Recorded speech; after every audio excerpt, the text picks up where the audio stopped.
Night Football here at Rocket Stadium on south side of Oklahoma City. It's Millwood Falcon Football presented by SSM Health, First Security Bank, Love Student of the Month, and Counseling Solutions and Interventions. Tonight, the Falcons will face Class 2A number 7 in the Mount St. Mary's Rockets, ladies and gentlemen. The Falcons are 1-4 overall, 1-2 in district play. Last week, the Falcons rallied after falling behind 24 points against OCS, scoring 17 points, cutting the lead down to 7 by the end of the first half. But then in the second half, the Saints turned it on, they put on the juice, and ended up beating the Falcons 48-23. Millwood has dropped 2 straight and needs to quickly refocus. The Falcons must take the next step against another really good team tonight, and they must be ready to play because I guarantee it, the Rockets are. The Class 2A number 7, the Rockets from Mount St. Mary's are undefeated, 6-0 overall, 3-0 in district play. Last week they beat the Perry Maroons 53-0.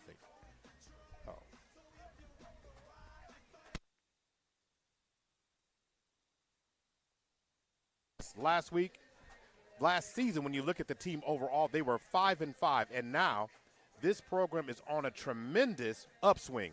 They have been dynamic offensively and strong on the defensive side of the ball. Through 6 games, they have outscored their opponents 339-37. Can the Millwood Falcons tonight take the Rockets to school and test them tonight? We're going to find out here shortly. Welcome to Falcon Pregame, sponsored by SSM Health and First Security Bank. SSM Health, let the orthopedic experts at SSM Health at St. Anthony Gorsuch get you back in the game. Their Bone and Joint Hospital is one of the best to get people moving again. Overall, when we start talking about First Security Bank, they've been servicing Oklahoma City for over 4 decades and would like to be your community bank. Learn more at FSB OKC for First Security Bank overall. Now, I'm Maurice Prince, joined by Oklahoma Hall of Fame sports broadcaster and host of Real Sports on OKC Sports Radio 105.3. It's Mr. Myron Patton. How you doing tonight, Myron? I'm good, man. It's a nice night for Thursday night football. Weather's, I guess, in the 70s. Nice little breeze out here, and let's hope we have a good game tonight. Now, although the Falcons have struggled, Myron, at times, we saw them look good in the second quarter of OCS. What made that stretch of points so impressive by the team? Well, I think one thing, they got a running game going. I remember the offensive line finally started kind of winning some battles up front, and they got a running game going meant that everything didn't have to come from the pass. And, of course, they got a couple turnovers as well that kind of shook OCS up, and 17 quick points. And all of a sudden, a game that looked like it might be a blowout was a game going into halftime, and I'm sure that's what Coach Franklin will try to build on for tonight. Now, Anthony Keys and Larry Grizzard are the forces behind the ground attack. How can the Falcons utilize them more on offense? I mean, these guys, one or the other, must be on the field at all times, in my opinion. In other words, to maximize what this Falcon offense is able to do. Well, they've done some two-back stuff with both those guys. Now, they'll split Keys out from time to time, but I like their two-back when they're both back there, and kind of keeps the defense guessing who's going to get it, because they're both really good with the ball in their hands, and see if they can kind of balance things out. But they're both big-time playmakers, and if you get the running game going, you can get some things going downfield with the passing game. Got some good young receivers out there on the outside. This field is in great condition, and it's turf overall. You said about 70 degrees, 70, upper 70s. It's going to be about 77 at kickoff, Myron. Yeah. And the temperature will continue to drop through the night, and will probably end up right around 72 by the time we get out of here tonight. Winds are from the south. They're gusting about 13 and 18 miles an hour. Do you think that's going to be a factor tonight, the way the winds are gusting, at least from our vantage point from where they are? Yeah, and the winds kind of change in directions, and so we'll see which quarterback or which team can use that to their advantage. Of course, Donnie Bly's a young man that I think has got some skills to be able to throw the football down the field, make some things happen. Mount St. Mary's, I think they're pretty balanced or whatever. Now, they play here, so they may have an advantage knowing how to deal with the wind. But, you're right, this field is gorgeous, man. It looks like it's brand new, and, of course, I was thinking a fast track, which should help Millwood because they've got some speedsters. Yeah, if you can't tackle in space tonight, that might be a problem for a team or two. You're going to have to really get going to put yourself in a position to go ahead and be effective overall tonight. You know, one of the things here, and it's worth talking about here, as we know, head coach from Millwood, of course, is Darwin Franklin in his 13th season, and Millwood is definitely in a rebuilding stage without any question. Mount St. Mary's last year was a 5-5 team.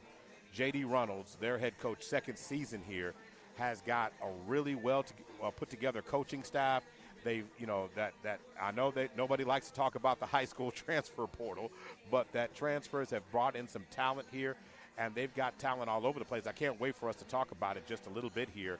Again, this team legitimately is making noise and has a chance to make some noise in Class 2A, which is the 2A1 side of things. It's going to be really interesting on the overall side of it. But, you know, you've known JD as the player, Myron. You've known him also as a coach as he's matured off of that. But his football acumen is really, really good.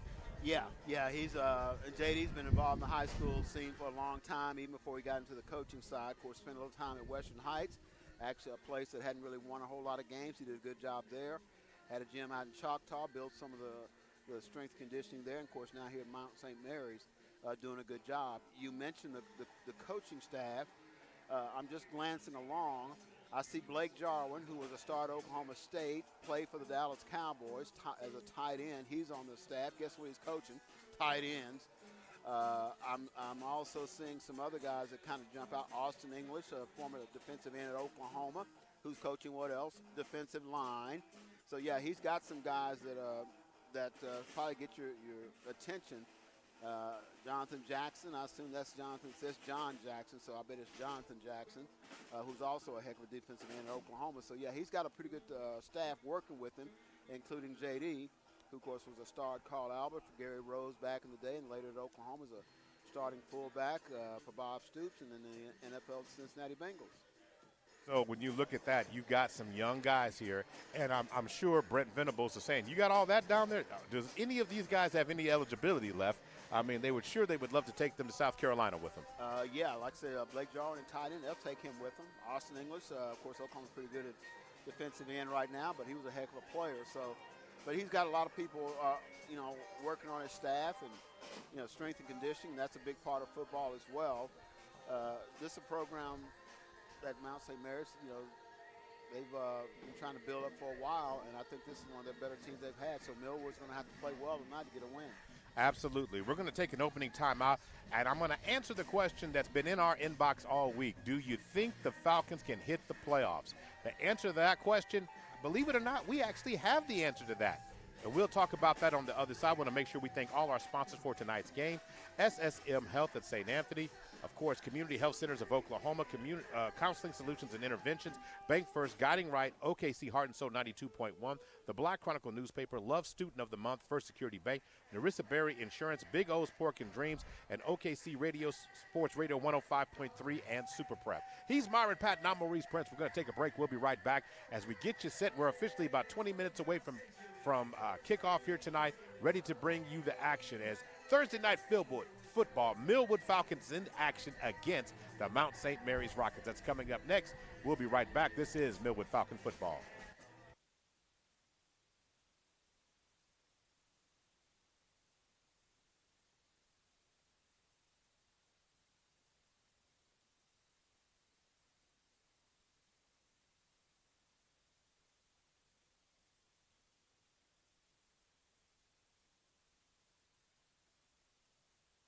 This broadcast is the exclusive property of Perry Publishing and Broadcasting Company.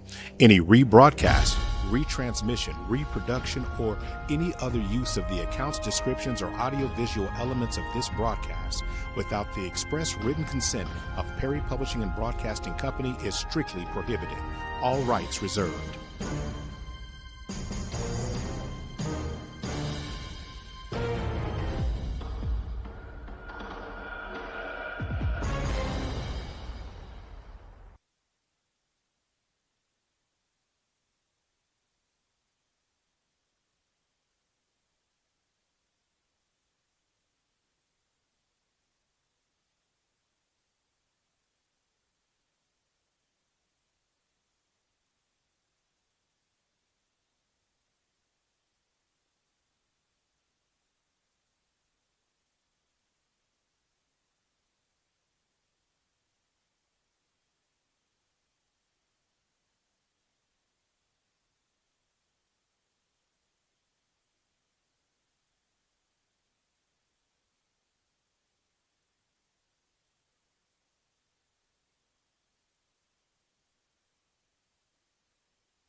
right, ladies and gentlemen, welcome back to Falcon Pregame. Maurice Prince and, of course, Myron Patton here.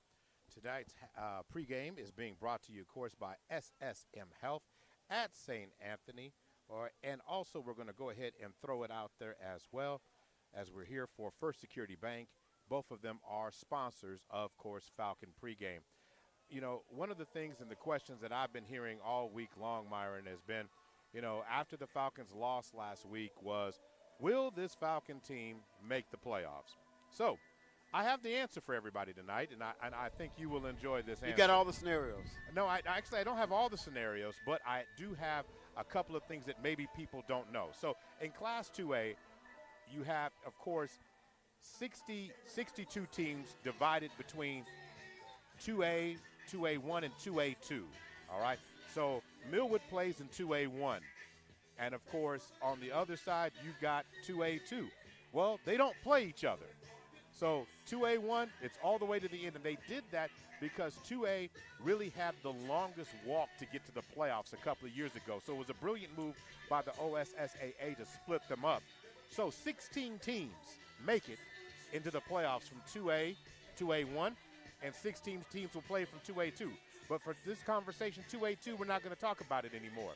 So from the Millwood perspective of things, you got to be in the top 4 of your district to get in. Millwood plays in 2A1. So you've got 3 undefeated teams overall in that. Jones, Mount St. Mary's, and, of course, Oklahoma Christian School, or OCS. So right now, based upon points and separation right now, Chisholm is ahead of Millwood, all right? But Chisholm and Millwood play next week. Millwood has yet to play from the teams. After tonight, they would have played the top 3 teams in the district, which means they would have left on their schedule Chisholm. They would still have to play Perry before their season comes to an end. So that just lets you know kind of what's still out there for Millwood still to play. That meaning said, that don't get concerned that they're sitting right now in number 5th position. So all in all, there's still 3 weeks left, and there's a lot can still go on. Why? Because Jones, Mount St. Mary's, and OCS has not played each other. And they will now go through what we see the next 3 weeks. They're going to beat each other up. They're going to beat each other up. Someone will emerge, and someone might lose. But Millwood can put some wins together at the end of the season that might lead them to a chance to slide up into number 3. Why does that matter? If you're in 3 and 4, you're definitely playing on the road in the first round of the playoffs.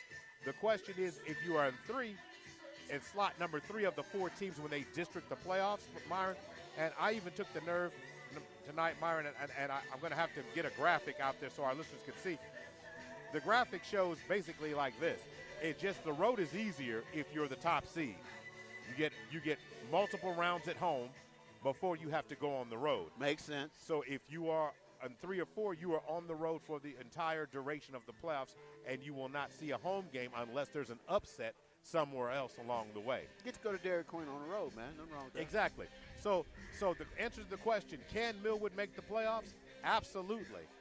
They have to take care of business tonight. A win tonight would help, but they got to beat Chisholm next week in head-to-head, and then they've got to go after this, of course, they got to go to Perry. They got to beat them, and they got to win against Crooked Oak. Now, Crooked Oak's not in their division, but that extra win will help. So if you can get there, but you got to beat them. So after this week, it's Chisholm, Crooked Oak, and Perry. 2 district games left out of that. But the Crooked Oak game, everybody in this basic district has played Crooked Oak. But so technically, for all intents and purposes, they're in this district. But they're not. Not by the way the OSSA has them lined up. But what I'm basically saying here is, Myron, there is still room and there's still time. They got time. They got time. But a loss tonight really puts them in a precarious position where winning the last 2 or the last 3 may not guarantee you can get there. But it makes Chisholm the must-win game next week for Millwood. Man, you did a lot of homework, man. Well, we try to be professionals, Myron. That's pretty good stuff, man. And they'll be favored in the Perry game. Yes, and against Crooked Oak. Chisholm being the swing game. I haven't seen Chisholm. I not sure what they've got, but I know those other two, they'll be favorites. So there's a chance. So you're saying there's a chance? yeah, there's a chance. I think you start out, everybody starts 0-0, right? I think that clock says 0-0.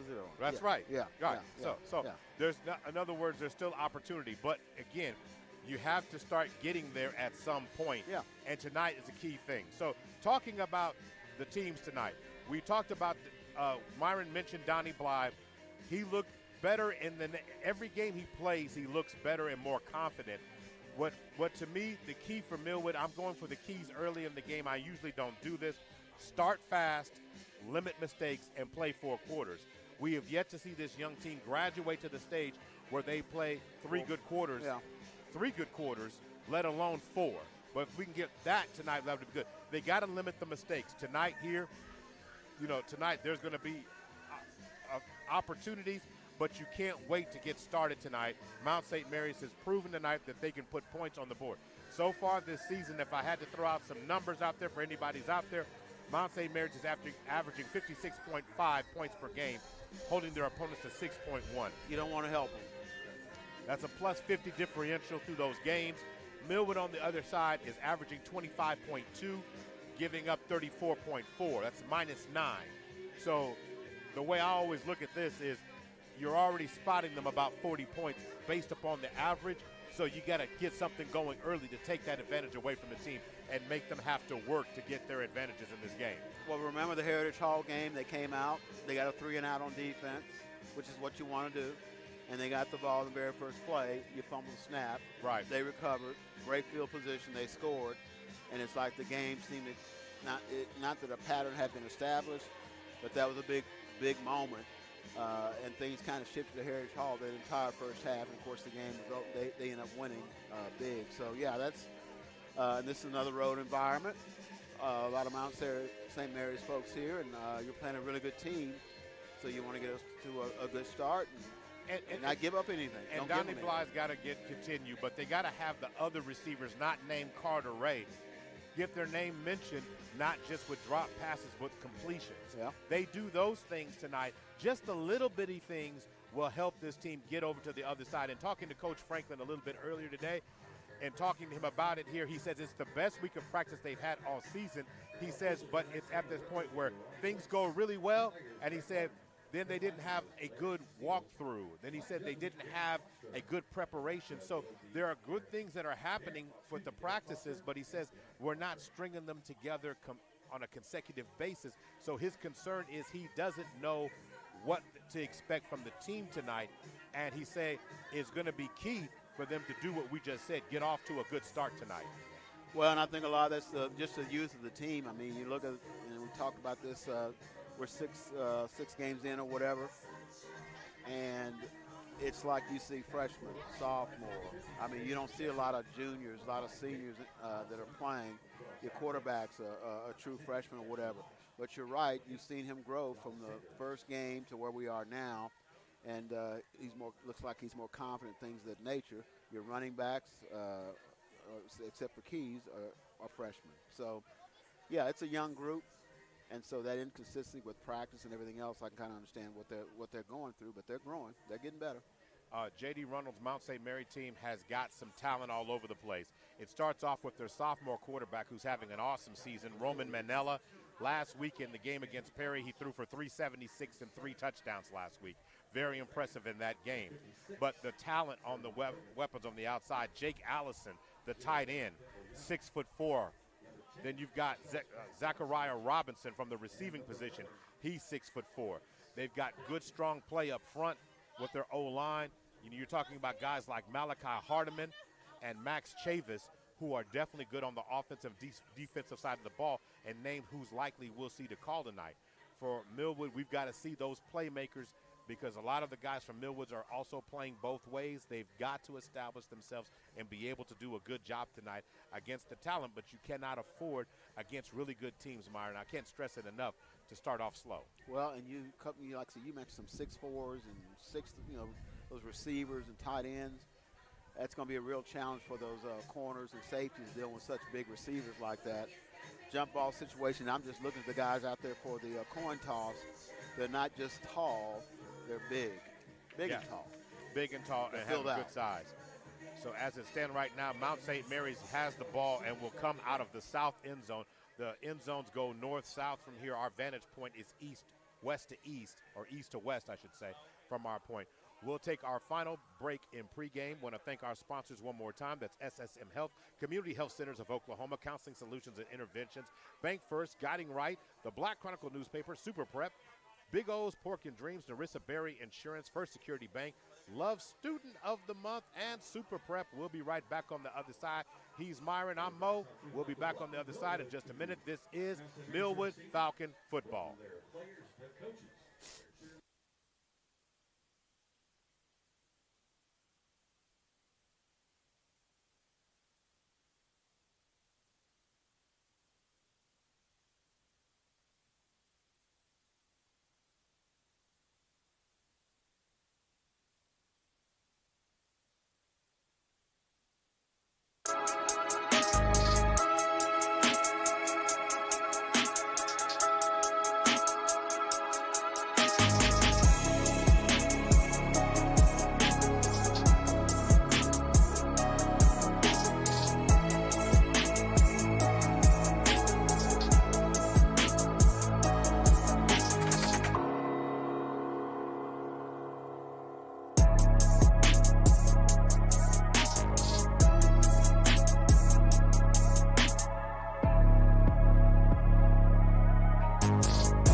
And welcome back.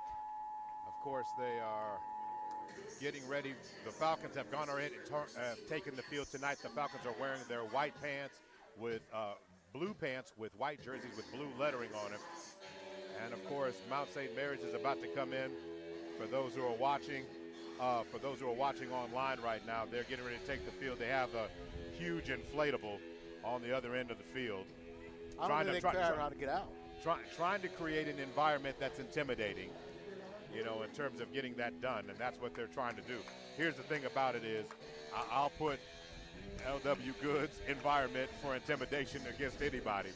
But you're saying for a program that's trying to establish who they are and what they are, that's what you've got there. As the Rockets have now taken the field, and we're officially about 96 seconds away from kickoff this evening. And Mount St. Mary's has elected to go ahead and receive the kickoff tonight. So they're going to kick the ball tonight. And to me, the defense on the field has a chance to come out and make a statement. And that's something that you really want to get to early on here, Myron. Yeah. If you want to come out, and like I said, if you could go 3 and out and let them know that this is going to be a game, that'd be a good way to start things off. Of course, Mount St. Mary's takes the ball first. They want to see if they can establish that they're the more physical team. We'll see who wins out. So going back over those keys to the game tonight, start fast, limit mistakes, and play 4 quarters is exactly what we are needing them to do tonight. Is there anything else that needed to be added for the quarters tonight. Well, don't turn it over. Don't stay away from mistakes. I guess that one. Like I said, I go back to the Heritage Hall game where they actually got out to a good defensive start and they had a turnover. That will only allow the crowd to get into it. So a start like this is really important because they got a packed house and they think they're pretty good. It's your job to come out and say, well, hold on, you're not as good as you think. That's your job. So with that being said, it's going to be key. Tackling in space, I think it's all important tonight. Denver Young's going to put it in play, and it looks back deep to receive the ball. Looks like that's number 1. That looks like that is Zach Wiley that's back there to receive the ball deep for the Rockets tonight. Denver Young set to put it in play. And here we go. Thursday night football, Millwood Falcons in play. Ball's going to be caught at the 15-yard line, and Wiley's going to return it out to the 25. Looks like he's going to get all the way to the 30-yard line before he's officially brought down tonight. So they're going to mark him down at the 30-yard line. Caught there right about the 15 and not about a 15-yard return there, Myron. Yeah, that's a decent return. I mean, that's we'd like to have gotten it a little bit deeper, but you held him a 15-yard return now. You'll see what you can do on defense. Based upon the wind is blowing from the south, so if the wind gets underneath it, it will either knock a kick higher up in the air because that wind does have a little bit of a gust going it tonight. So now going to work tonight, looking over the middle, going to throw it, has a receiver open across the middle of the field, it's going to be caught. It's at the 30, 25, and going to take the ball all the way inside the Falcon 25 down to the 22-yard line. Maybe it's going to be the 17. They're going to say are out at the 21-yard line.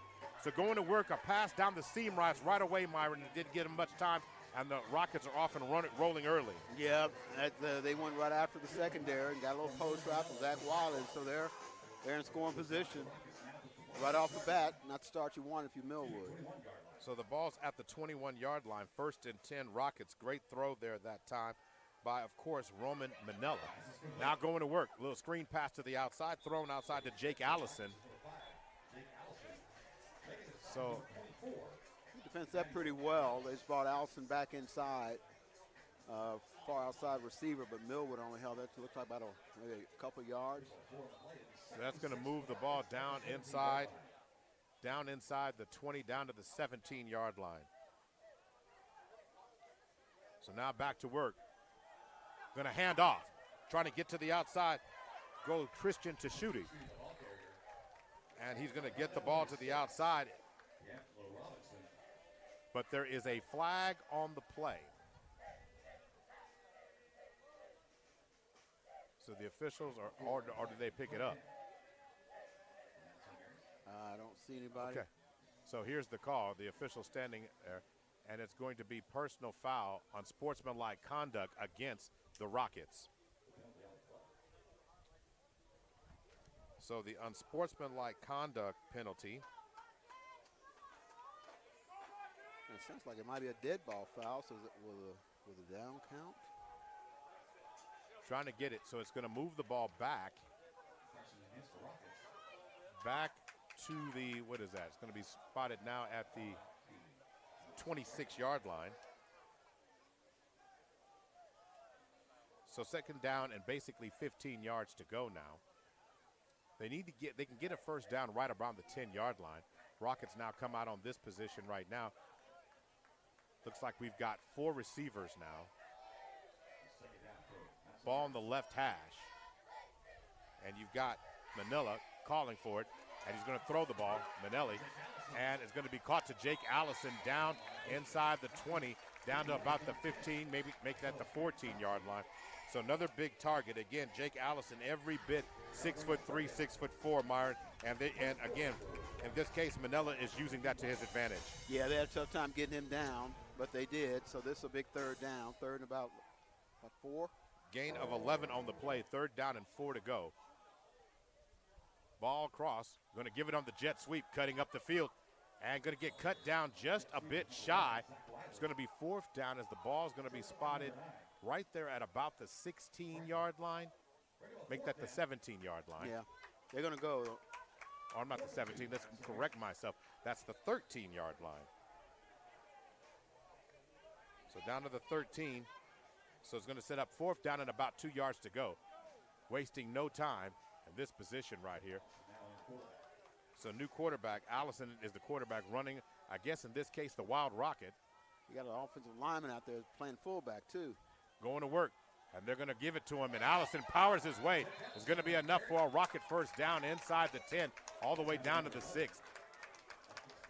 Power play. Had Malachi Hardeman in there playing the role of fullbacks. I guess that's their big lineup. Their jumbo package. And they're going to stay with that right now as well. So back to work again. Basically going right now with 12 personnel. And then going to work right now. Trying to find some daylight in the middle, and this time the Falcon defense shuts down. Allows nothing happening there, so it's going to be 2nd down and goal from the 6. Falcons did a good job that time. The defensive line did a good job getting up into the offensive line, not giving them very many options to dance around on that play there, Myron. Yeah, there was no hole there, and you're running your quarterback, not the most nimble guy, so they pretty much stacked him up. So going to work again. Tight end comes in motion, sets up on the left side. Reverse pivot. Manella's going to throw it, and the pass was just a little bit low. Tight end coming across on that basically that low crossing route right there down the I would say right down the O-line, if you will. That pass is incomplete on that one. 3rd down and 7. Yeah, better throw. He's going to score on that. Luckily, from Millwood's standpoint, it was at his ankles. He couldn't pull it off, so that's a big 3rd down. Although I think they'll probably go for it on 4th if they don't get it. So again, now going to work. Manella's going to hand the ball off up the middle, and this time the Falcon defense holds. And it looks like Tashuti is the ball carrier. It makes it get down to the 3-yard line.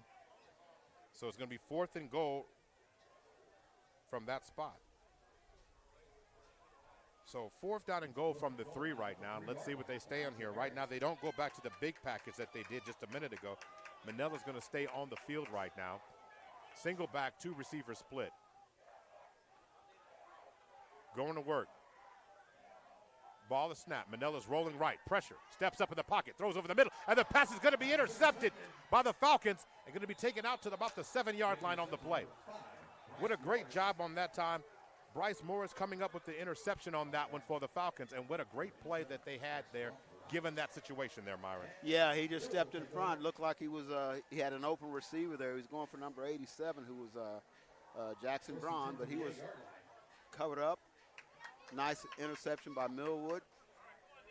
I think he thought about downing it, taking it to 20, but he saw a little room.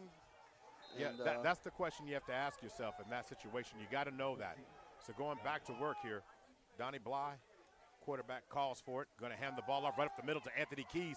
Keys dashes up the middle for a short gain on the play out to the 13-yard line, giving the Falcons a little bit of breathing room there. Yeah, nice crease there. This is where your offensive line's got to get a little room to make a play. And so they're going to say he got it out to about the 12. So 2nd down and 6 now as the Falcons are going to try and run this ball. Coming out right now. 2-back formation. Ball snap. Blythe. Reverse pivots. Rolls to the outside and is going to be tacked. And they're going to say he's down in the field of play down there at about the 1-yard line. Of course, we're on the Rocket side of the sideline. The fans want the safety there, Myron. Yeah, but he reverse pivot into oncoming pressure, and it's going to be down at the 1. Yeah, he slung him back to the end zone, but that was pretty close.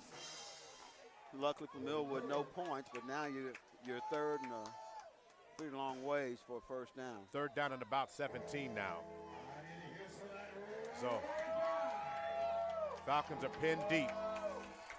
So Donnie Bly will take this snap. He is standing about 6 yards deep. Execution is key. Anthony Keys is in the slot. 4 receivers. Ball snapped. He's looking. Going to throw it to the outside. And the pass is going to be off the fingertips of Carter Ray.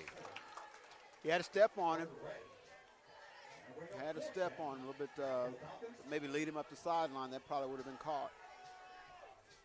So that pass, again, you have to ask yourself on a young quarterback how fast that clock was ticking, Myron. I think he had a little bit of time, but knowing where he was, he had to try and unload that pass and try to get it to the outside as quick as he could. Yeah, considering he almost got tackled for safety the play before, this is where you need Denver Young to give you a good punt, so you can give some field position. So Denver Young getting ready to punt this ball away. And he's kicking into the wind. So Zach Wiley is standing at the Falcon 35-yard line. Now, in normal wind conditions, if the wind is at his back, we know Denver Young can probably get the ball across the 50-yard line from the end zone. He can probably get it there. The question is now, if the wind does not gust right now, can he keep his feet in bounds? Because right now, he's standing on the end line, so he's got to do the best job he can. I mean, one back step, he's in a dangerous ground there. Yeah, don't back up. Okay, he sees where he is. He has it. Kick is away, and it's going to take a nice Falcon bounce. Zach Wiley misplayed it a little bit, and the Falcons are going to down the ball right there at the Falcon 47-yard line, 1st and 10, Myron. It's a good kick by Denver Young. Yeah, he got it out, got a little roll. And we'll see if the defense can buck up a little bit. You got one turnover. Is there another one in the bank? So in Roman Manella's case that particular time, really people always think when you're inside the 5, it's actually easier. Actually, there's less space to work, and it's tight windows. So you got to know your read and get that ball in a tight window rather quick. And I think Roman Manella in this particular case, Myron, kind of underestimated the window. In that case, that forced the interception on that play. Going to work now. Manella looks, swings it. Pass is going to be complete inside the 40-yard line. Still on his feet, still running. And it looks like they're going to mark him down at the 41. Make that the 40 at the Falcon 42-yard line. Gain of 5. Yeah, he kind of went back. He was almost up to the 40, but bounced back trying to get more yards, so he lost a couple. Great interception on that last sequence there. Got to give a lot of love to the Falcon defense on that play. Interception by Bryce Morris. So back to work right now. 2nd down and what will be about 5 yards to go. 5:29 to go in the first quarter. 0-0 is the score. 2 receivers split. Tight end comes in motion, and they set up a jet sweep play, trying to get around the corner. A nice job by the defense. Denver Young on the stop as he stopped Zach Wiley on the play. Well, it looked like that was going to go for bigger yards, and Young came out of nowhere to hold him to a 2-yard gain. It's a really nice play. So 3rd down and about 3 yards to go here. 5 minutes to go before the end of the first quarter, and the Falcons defense has responded early on. Falcon offense on its first possession was inside the 10. They didn't make any mistakes on that play. And again, big tackle up the field there. Nice tackle by number 11 from the Falcons, Marquise Vick, getting the stop against Tashuti. About a yard short for a 1st down. Are they going down to the 38-yard line. Setting up 4th down and about 1 yard to go here. It's a good yard. 3 receivers now, twins left. See if they're going to give the ball to Tashuti again, and Tashuti now has it. Powers his way up the middle, and he will have enough for a rocket 1st down inside the 40. Down, it's going to be close. Now, the officials are not necessarily just giving it to him. So according to the stop here, the spot of the ball. So it is, so they are going to say it's a 1st down. Okay, now it's kind of interesting. The official was not certain on this. They still haven't moved the chains. Yeah, that's why I said I didn't think it's a 1st down. Coach Franklin's coming out of the sideline. They're asking the same question because it doesn't look like a 1st down. The ball's at the 38-yard line, and Myron, that doesn't 30 to the 37, but it does not look like it's enough for a 1st down. Well, like I said, the thing is they have not moved the chains yet, so that's So we're trying to get an understanding here. Coach Franklin is still asking, are they going to measure or anything? That was 4th down, so I don't know what. So again, the head official indicated it was a 1st down, but the line judge did not agree because he thought the official made the movement premature. So it's not a 1st down just yet. So they're going to have to measure here. I'm thinking that's what we got. We're going to measure. It's not just necessarily a 1st down.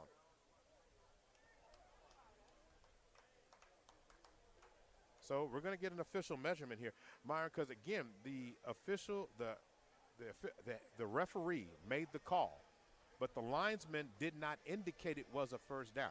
Normally they'll point or indicate that he got there. So it's going to be close. He might have actually got there, but I couldn't tell.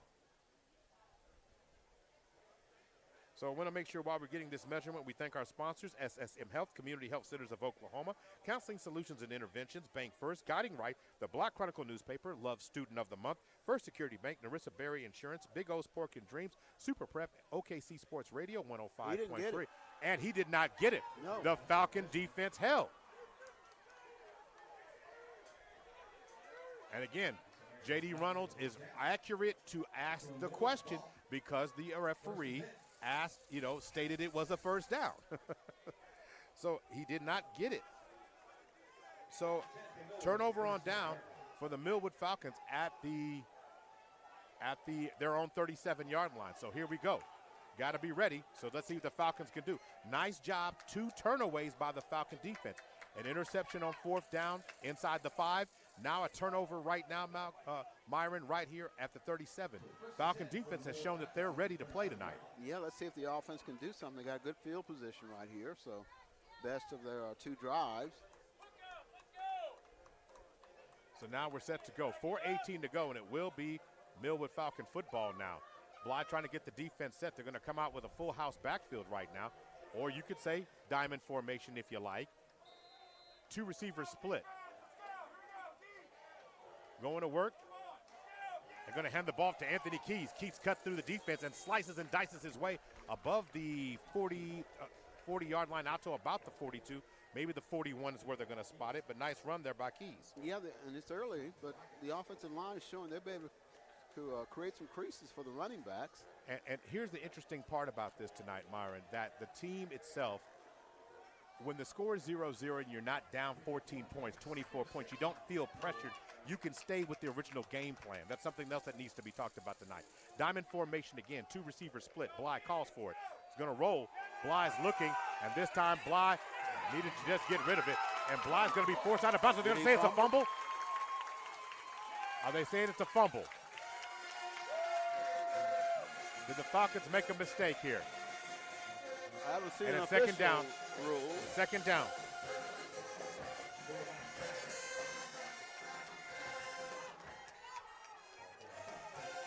So now going to work here. So it looks like,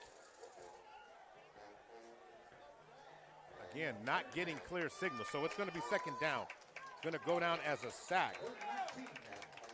Ball inside the 30, back to the 28-yard line. I'm not sure if he was supposed to keep that or not. I'm not sure, but he's going to his left. You were going to right. You want him to throw that away and not lose the yardage. That's a couple times he's been caught behind the line of scrimmage. But 17 seconds on the game clock right here. Bly now has the call. So it's still Millwood Falcon ball. Sorry, folks, could not tell because there was no official call on what's going on. 3 receivers, twins to the right side. Ball is snapped. Bly's going to try to unload it, and he gets a screen to Carter Ray. Carter Ray in some space, and he slips down at about the 36-yard line. Carter Ray's frustrated. He still had space to operate there, Myron. Yeah, he had one guy to beat, and he's about to cut and get up the sideline as it is. And this is known as a low turf field tonight. So it's going to be 4th down at about 12 yards to go. The Falcons are obviously going to punt that ball. So it's a beautiful field, but it's that low carpet turf. So you could actually, you could argue whether you could have cleats on or not because it can be slick to your feet a little bit. So going to work right now. Denver Young going to punt this ball away. His second punt of the evening. Denver Young has it. He kicks it, low end kick, and it's going to take a bounce and roll down inside the 35-yard line, and it will be officially Rocket ball at their own 32-yard line. Now, there is a flag on the play. Was it before the kick, Myron, or after the kick, you think? I don't know. I didn't. Look like he's pointing toward Mount St. Mary, so.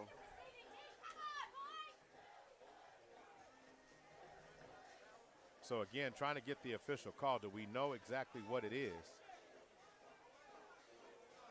No, he didn't. Okay, it's likely block in the back.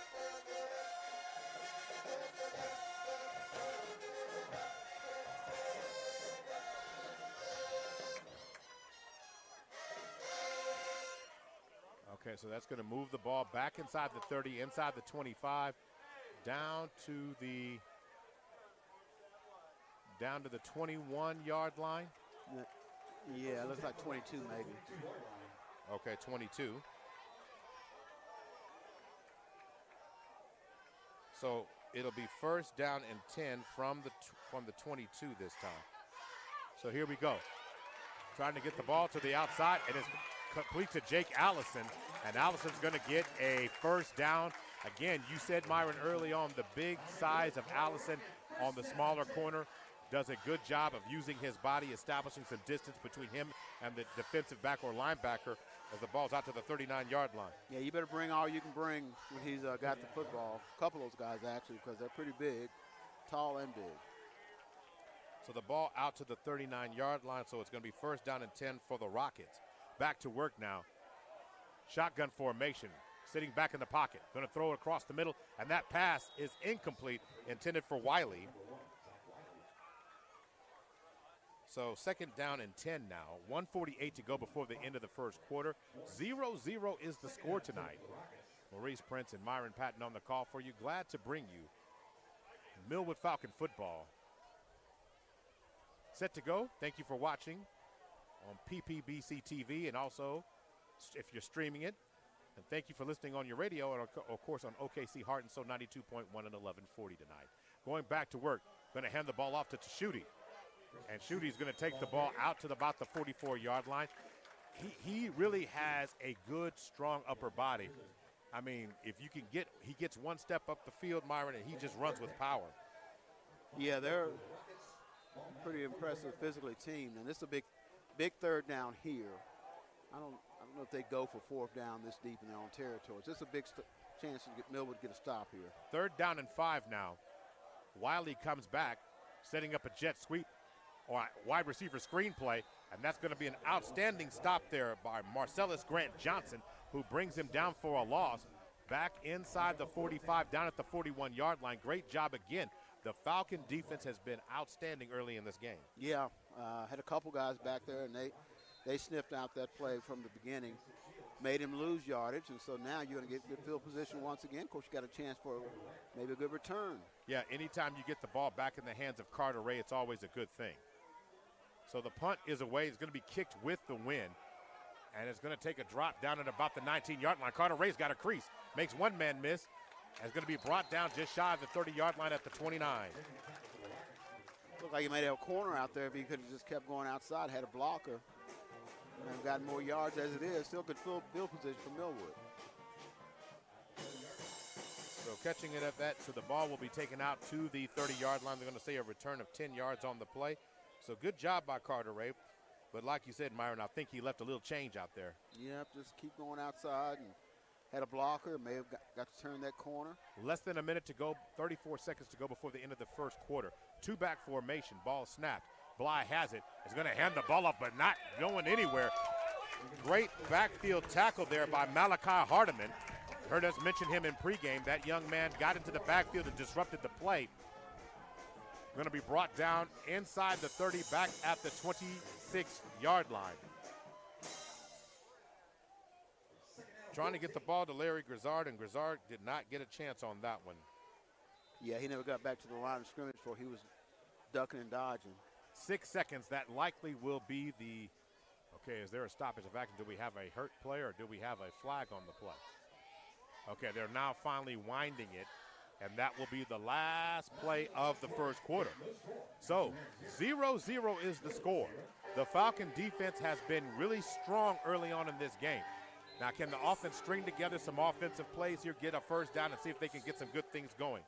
We'll take a break. We'll be right back for the start of the second quarter. You're listening to Millwood Falcon Football, sponsored by SSM Health, First Security Bank, Love Student of the Month, and Counseling Solutions and Interventions. We'll be back for quarter number 2.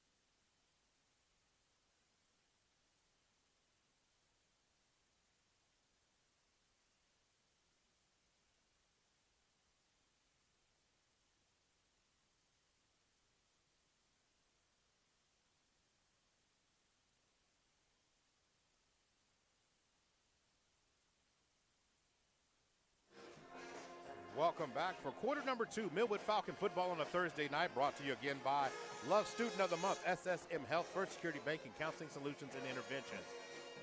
More about the stats of the first quarter in just a minute. Going to work, ball is snapped, Bly looks left, going to throw to the outside. He tries to hit Carteret, but a little bit too much air underneath it, Myron, trying to get the ball in his hands. Yeah, a little bit out front, but it shows they're trying to get it to their playmaker. And I tell you, he turned on the Jets. He actually ran by the corner. Ball was just had too much juice on it. So 3rd down and 14 now. So in the first quarter, Myron, Mount St. Mary's had 104 yards of total offense, where the Falcons only had 28. But again, no points for all the work that Mount St. Mary's has done. Can the Falcons convert this? It'd be a big opportunity here. Bly checking the call with 20 seconds on the play clock. Going to work now. 4 receivers split single back. Ball snap. Bly feeling pressure and tries to flick it ahead to Larry Grizzard, but that pass is incomplete. He tried to get it out there, but he ran out of time quickly. Is that I want to call it double blitz coming around that in the A gap was really strong against them that time. You've been watching Josh Allen, Buffalo Bills, kind of flicking it out there, seeing if he can get to his receiver. They got good penetration at that time, the defensive line from Mount St. Mary's, and so they have to punt again. So Denver Young going to punt this ball away again. And Zach Wiley standing at his own 41-yard line. So big opportunity here. Denver Young could get some air underneath it, and it's a high end-over-end kick, and it's going to take a nice bounce for the Falcons, and it rolls inside the 30, rolls inside the 25, and it officially will be downed at the 24-yard line. Great kick there by him, Myron. Yeah, he got it up high, and of course, if you're J.D. Rollins, you're saying catch it, return guy, but as it is, got a nice roll from Millwood. And they're going to give Mount St. Mary's a lot of field to go if they're going to score. So on that last play, you're talking about Denver Young, strictly a kick of 50 yards on that play. That's flipping the field. And in terms of field position, ever since that first possession, the Rockets, every time they turn around, the ball is deeper back in their own territory. Manella's going to throw it to the outside, and that pass is going to be caught. And a nice gain on the play. So it looks like there's going to be complete again to Wiley, who's going to take the ball beyond the 20-yard line, or beyond the 30-yard line, 35 to the 34, I want to say, 33.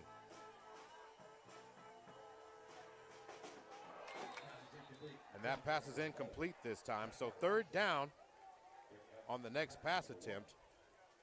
So 3rd down and about 1 yard to go. 11-12 to go before the end of the first half here. And if the Falcons can get it here, Myron, they might have their best field position again. Anytime you can put the ball in Carteret's hands, an opportunity looms for the Falcons. 3 receivers now, twins to the left. Ball is snapped. They're going to hand the ball up to Tashuti, and Tashuti still on his feet. Going to take the ball out to the 40-yard line. He's going to get another Rocket first down. Yeah, he direct snap, and boy, he found a hole up the middle. They've got a good offensive line clearing out some space for him.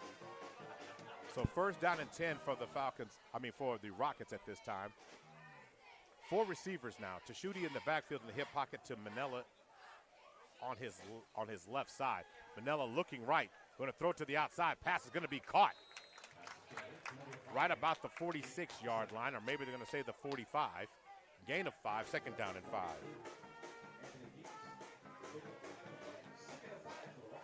So 2nd down and 5, 10:40 to go before the end of the first half. 0-0 score. The Falcons trying to get the Rocket offense off the field. The Rockets have been dynamic in their first 6 games of the season. 2 receivers. Going to try to hand the ball off to Tashuti. Tashuti dances and is going to be brought down. Great open field tackle again, that time by Bryce Morris. Bryce Morris now has a tackle and an interception to go with it tonight. Ball above the 45 to the 46-yard line. Make that the 47. I'm sure Mount St. Mary's a little bit frustrated because, like you said, they got a lot of yards, but nothing to show for it. They kind of had a meeting, the whole team, at the end of that first quarter. They'll probably go for it if they don't get it here, I bet. So, again, 3 receivers. Tight end comes in motion, setting up in the flex. Going to work. Manella feeling the pressure. Going to have to get rid of it, and he's going to be tackled. A sack on the play that time as he's brought down by Marquise Vick on the play. Manila tried to escape the tackle that time, and he ran out of time rather quickly. Good speed and good pursuit by the Falcons on the play. Going to bring him down right there at about the 42-yard line. Loss of 5 on the play. Myron, just great pursuit there, but of course by Marquise Vick. And since he threw him for that 5-yard loss, they're not going to go for it now. They got a punt. And like I said, Millwood, they're frustrated. Like I said, they're moving the ball. They're making some plays, Mount St. Mary's, but nothing to show for it. And for a team that averages about 50-some points a game, they're not used to this. All right, the ball's going to take a Falcon bounce, and it will be down just inside the 30-yard line, either the 28 or the 29-yard line. We'll say officially at the 28-yard line. So Carter Ray didn't get a chance to do anything with that one that time. So 1st and 10 for the Falcons from that spot. But again, 3 all empty possessions for the Rockets early on in this game. And as I was alluding to in pregame here, the Falcons can, if they can change the narrative of the game, not make it about scoring and about executing, and keep it there all the way to the 4th quarter. We've seen one good defensive quarter from the Falcons. Can we get 2, 3, and 4 of it tonight? Going back to work. Looks like Anthony Keys dances his way beyond the 30 or to the 30-yard line. Gain of 2 on the play for Anthony Keys. They got something maybe a slant, something easy to kind of in the passing game, kind of break the ice. Carter Ray, or one of the most reliable target is. Just well, you got Grissard and Anthony Keys on the field in a 2-back formation. Somehow you got to get them in the flat against just one person. Try to get them isolated as best you can to see if you can get them a chance to operate in space. Going to work this time, Anthony Keys looks up the middle. Keys comes out of the hole somehow, and Keys is hitting the gas at the 50, at the 45, down to the 40-yard line before he's forced out of bounds. Hey, what a play by Anthony Keys, somehow, some way, breaking through the line of scrimmage for a big gain, Myron. Yeah, he swung him back. He was on the left side. They swung him back right, and he just found a hole, and that's their best offensive play of the game. And so they're in Mount St. Mary's territory. And something like, yeah, that's a big play. And here at Arms, they've got a nice drive. 1 first down usually leads to another one. 2 receivers split. We got the pistol formation right now. Going back to work, Bly going to hand it to Anthony Keys, which I think is a great thing. This time Anthony Keys is going to get cut down that time. Good tackle again there by Hardiman on the play. So no gain for the Falcons on that one. 2nd down and 10. 7:58 to go before the end of the first half of this one.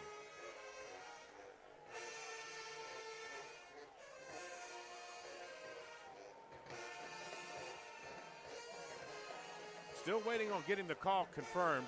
Still got plenty of time on the play clock here. Falcons come out again, pistol formation, 2 receivers split. 7:34 to go. Inside receiver comes in motion for the jet sweep, tries to turn the corner, stays on his feet, but he doesn't turn the corner. Great open field tackle that time by Jake Allison on the play. Drops the Falcons for a loss on the play. Yeah, he cut that back in. I guess he thought we're going to get that block on the outside. We got a 3rd and 11 now. It's a big pickup here if they could get this. So going back to work here, 3rd down and 11. Do the Falcons consider going for it? 3 receivers, twins to the left side. Bly in shotgun formation. And before things get started, the Rockets got a call for time. J.D. Reynolds is not too happy from our vantage point because players were not on the field and he had to burn that timeout. Yeah, they ran a man on, and so either they only had 10 out there or he made the 12th man, not sure, but they had to burn a timeout. So timeout on the field right now. I want to make sure we thank all our sponsors, SSM Health, Community Health Centers of Oklahoma, Counseling Solutions and Interventions, Bank First, Guiding Right, the Black Particle newspaper, Love Student of the Month, First Security Bank, Narissa Berry Insurance, OKC Sports Radio 105.3, Super Prep, and Big O's Pork and Dreams. Maurice Prince and Myron Patton on the call for you this evening.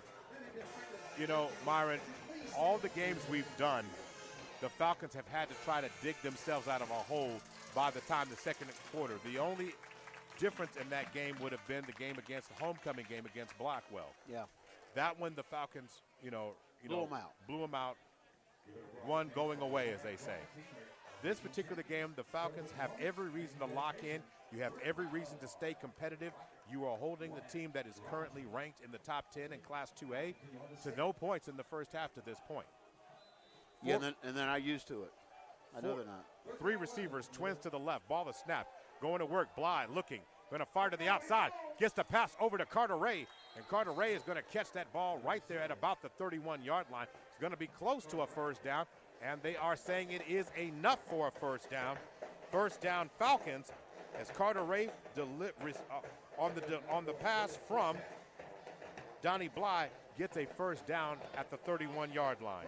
Nice throw. Nice throw, nice catch. Just a little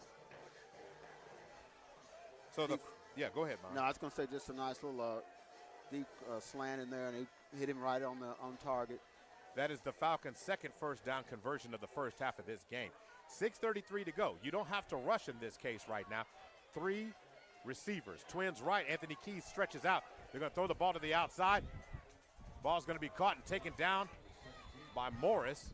Taking the ball down inside the 25-yard line. And the Falcons are showing a lot of life here on this drive, Myron.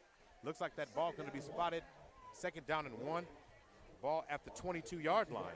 Good call because they were facing a blitz, and give Bly a lot of credit. Got rid of the ball to his man outside to the left side. Had some blockers out front. You got second and short. So going back to work here, second down and 1, and you can do anything on second down and 1. Anthony Keys is in the backfield. Carter Ray comes in motion, and they're going to swing it to Carter Ray. Carter Ray with a spin move, and it may not be enough. He might have lost a yard on that play. Carter Ray tried to throw it. Now we have a down rocket on the play. But Carter Ray caught that one and really couldn't do anything with it. Going to lose a yard on the play. Yeah, he was trying to spin back inside, but defender got his arm. And if he'd have gotten by him, he would have picked up big yards. Let me ask you a question. What is your opinion on turf versus grass for players? Well, grass is always better, but it's bad conditions weather-wise, especially in high school. Sometimes you don't have the grounds crews keep it nice and green. So I understand why people go to turf. But grass is probably always better, in terms of I've been on this turf and how much padding and all that kind of stuff, but I understand why people go to turf. It's just easier to take care of. It's easier to take care of, but what do you think about the rule? I mean, you've got players in the NFL and certain colleges talking about the level of injuries that occur due to turf. Do you fall into that? Oh, yeah, Aaron Rodgers hates the Steelers' turf. I mean, his home turf, he hates it. So where the Giants play, they say it's caused a bunch of injuries. So a lot just depends on what kind of so many different types out there. But, again, it's one of those economic situations in a lot of cases. Tamir Boyce is the injured Rocket player. He's able to walk up under his own power, and it's clearly an ankle or a lower leg injury. Well, hopefully he'll be able to return. But 3rd down and 2 from the Falcons here.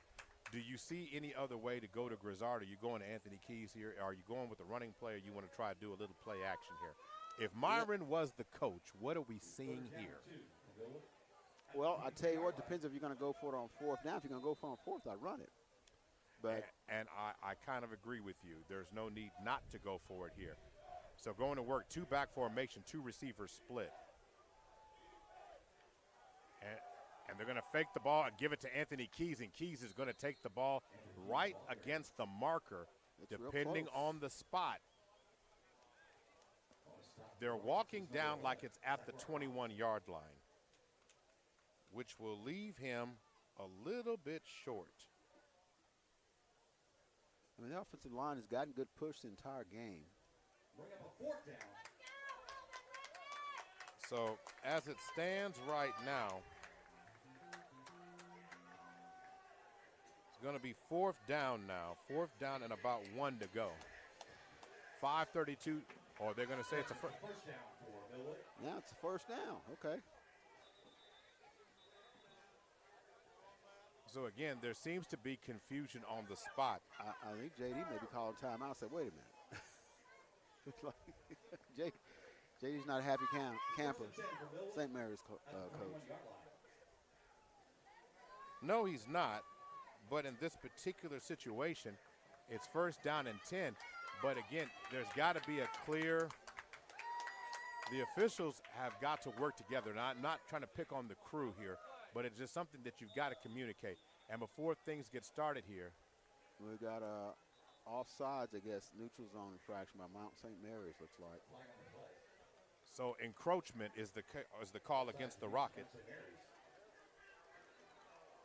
Well, if it wasn't the first down, it is now. Well, that's a very good point, Myron. Of course, nobody will remember that.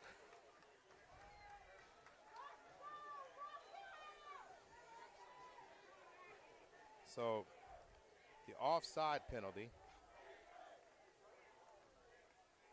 moves the ball down inside the 20. So now the ball's in the hands of Anthony Keys, who's going to take it, but that looks like it's in the area of holding this time, Myron. Yes, and do I see, is that a red flag or a pink flag? It's a pink flag. Tonight at Mount St. Mary's, of course, it's Breast Cancer Awareness Month. Okay, there you go. I didn't know if I was missing something. So there is a holding penalty against the Falcons this time. He's going to move the ball back. See where they officially spot it. Depending where they spot it. And it looks like they're going to spot it at the 26.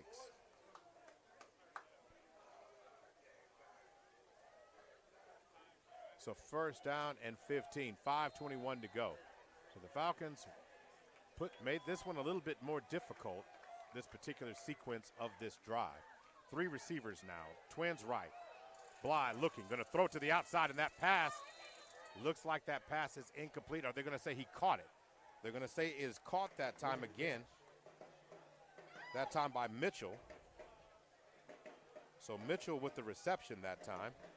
I'm going to give Bly credit, I guess. It looked like a back shoulder pass, and as good had he led him, it would have been picked off because there were 2 defenders over there. So he threw it low and behind the receiver, only he could get it, and he got it. So a nice gain on the play, setting up second down and what will be 7 yards to go. Bly has it. Bly's going to swing it over the top. Ball in the hands of Anthony Keys. He's got space to operate. Inside the 5, into the end zone. Touchdown, Millwood. Get it to your playmaker. Let him make a play, and that's what they did. Anthony Keys takes it in from 18 yards out into the end zone for the touchdown. A nice screen play over the middle of the field. Nice operating by the Falcons on this drive. And the Falcons have scored first in tonight's contest and lead it 6-0. 4:36 to go. And let's see if Denver Young can put this extra point on the board. And through the end zone it goes. And just like that, the Falcons have been able to drive down the field and able to overcome a few mistakes on the drive and scored.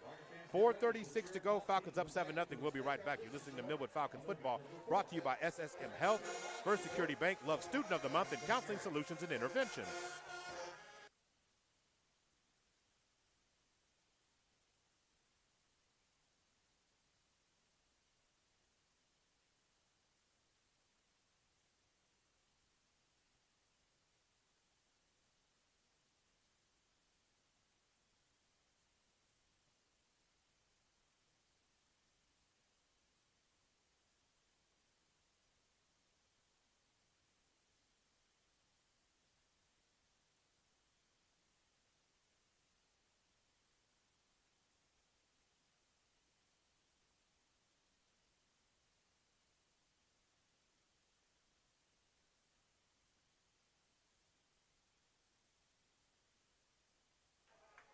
And the Falcons score on a 10-play, 72-yard drive for the touchdown.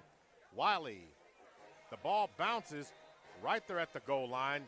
Got lucky. That ball kind of oddly shaped there, Myron. Hit that 1-yard line and acted like it wanted to just sit. And that would have been interesting, but the ball goes into the end zone for a touchback. 1st and 10 will be if it sits, Mount St. Mary's. If it sits as a live ball, and but it equates into the end zone. Now, let me ask you a question. Now, most of the time in high school football, the ball's at the 20-yard line, but tonight they're starting it at the 25.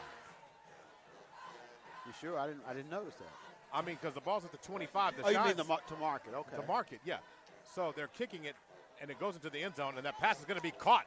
And it's still on his feet at the 50-yard line, looking for space. He's going to get bumped out of bounds in Millwood territory at the 42-yard line. What a pass play! What a catch there by Caden Boulware. Yeah, they've had a lot of success just running some simple slant plays and then let the receiver see if he can make some yards after the catch. And that's exactly what he did. So as it stands, 1st and 10 at the Falcon 42-yard line, going right back to work. 4:23 to go before the end of the first half. Right now, we've got going to try and throw it to the outside. Pass is going to be caught by Wiley. So Manella's pass is complete inside the 40 down to the 35-yard line. So pick up of 7 on the play. And as it stands right now, it is 2nd down and 3 yards to go. 3:52 to go, and the Rockets are moving. 4 receivers, trips to the left side, going to work. Manella going to throw it to the outside, and the pass is incomplete.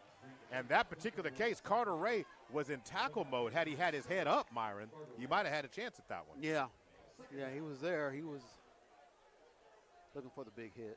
He said, I'm getting him. I'm lighting him up. So 3rd down and 3, 3:44 to go.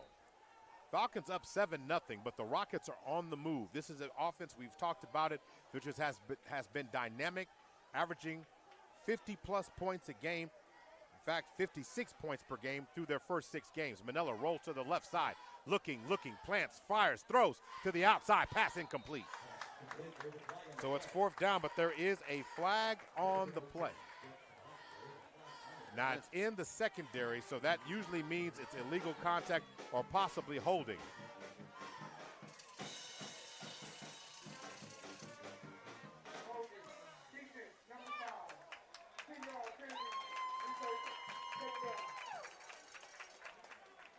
Well, he said replay 2nd down. I'm not sure how that is. That should be a 1st down. Yeah, I think it makes it 1st down. There you go, 1st down. So it's going to be defensive holding. So that will move the ball down to the 25-yard line. And it's a 1st down now for Mount St. Mary's. And the pass is going to be caught to the outside again. Another great catch by Boulware.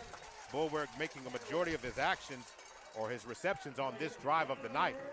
As he takes the ball inside the 20 now. Going to bring it down to the, looks like the 13 or the 14-yard line. Looks like they're going to spot it at the 14-yard line there. He's a youngster too. He's only a sophomore. So 1st and 10 now from the 14. Going to work. Ball is snapped.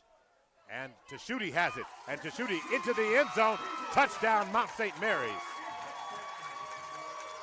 Big hole there on the left side. And they weren't going to stop him.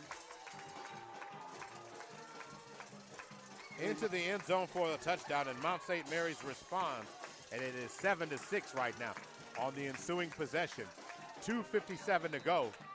And that drive was filled with big plays and then a penalty that extended a drive with a chance to get off the field here for the Falcons, and into the end zone they go. So it looks like they're going to go for 2 here. Manella is going to throw the ball across the middle, and that pass is going to be complete on the slant route to Zachariah Robinson for the 2-point conversion. And the Rockets now lead by 1, 8-7, 2:57 to go. We'll be right back. This is Millwood Falcon Football, sponsored by SSM Health, First Security Bank, Love Student of the Month, and Counseling Solutions and Interventions.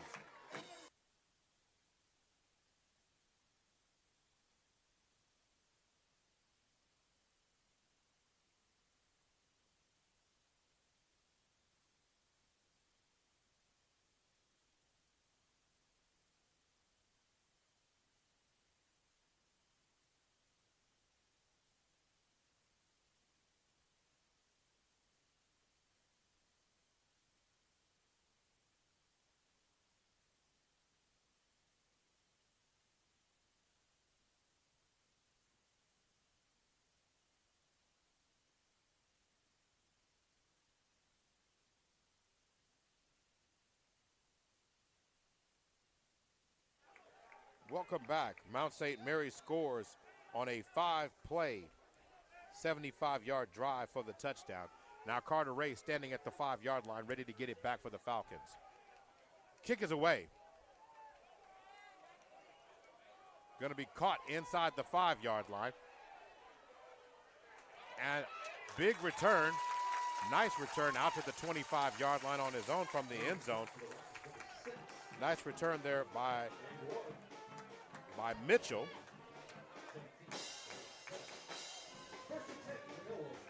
Well, it's time to make a drive here, 2:51 before the half. Both offenses kind of waking up here the last few minutes. Quiet first quarter, 0-0, but in the last, I'd say last 8 minutes, we've had 15 points put on the board here, Myra. So back to work we go right now. Bly, who threw a pass to Anthony Keys a moment ago. Keys dances up the middle for a gain of a couple yards, maybe one. They're going to say he took the ball out to the 27-yard line. So second down and 8. Tackle was made that time by Sanders on the play. So going back to work, 2:25 to go. Falcons will get the ball to start the second half. It'd be nice to have go into the halftime with the lead. Going to throw it over the middle. Denver Young going up high and making a play right about the 46-yard line.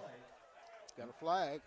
And a flag comes in. It was after the play, or is it in the backfield area? It was after the play, looks like.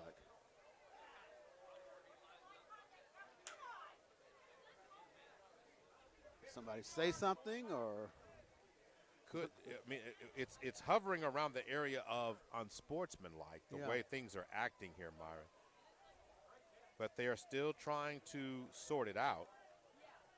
Entertaining first half of football to this point right now, 2 minutes and 10 seconds to go.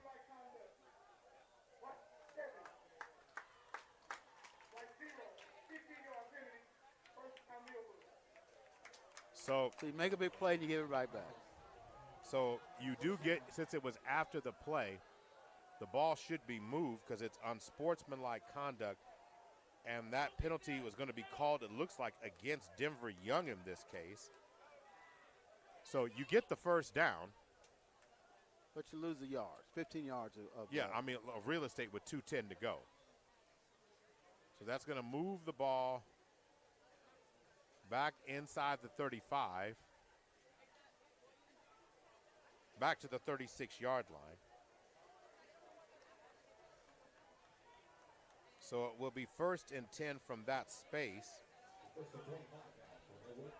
It's basically almost like you gained 5 yards. No, it should be 1st down and 10. It can't be 1st down and 25.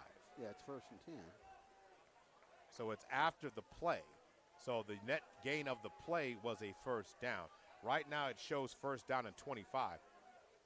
Well,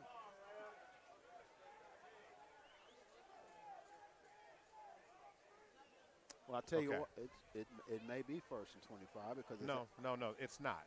Because if it's after the penalty, after the play's over, on sportsman, you get the net gain of the play, then you mark off the yards and it's 1st down. I mean, it is because it was after the play. I mean, it's just difficult. And again, everybody wants, not going to be critical of the officials. There's an official shortage in Oklahoma big time. And in this particular play, so the pass is marked incomplete there. Lucky for the Falcons on that one. The Rockets were prepared to scoop and score if they could get that one. So 2nd down and 10. 2:06 to go. The ball is officially spotted at the 31-yard line. I tell you, losing the yardage is big, though, because you're almost at midfield. Right.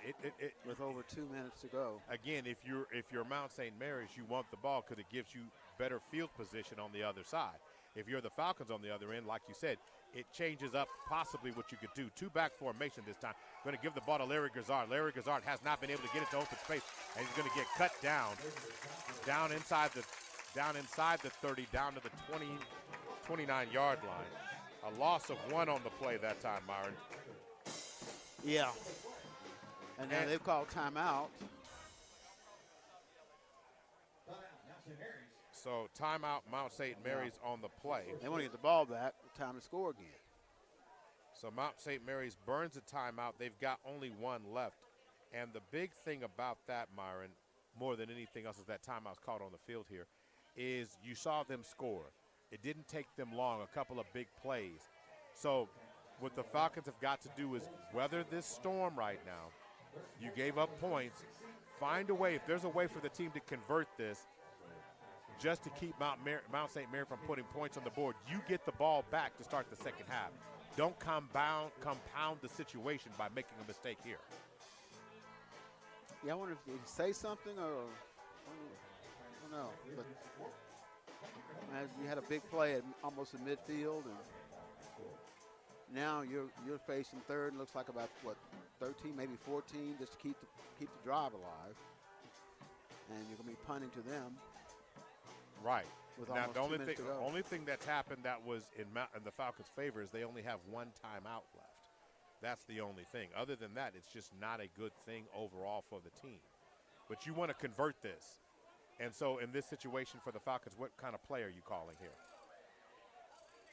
Well, if you're trying to pick it up, you're going I mean, what throw kind it, of play? but you're probably going to run it.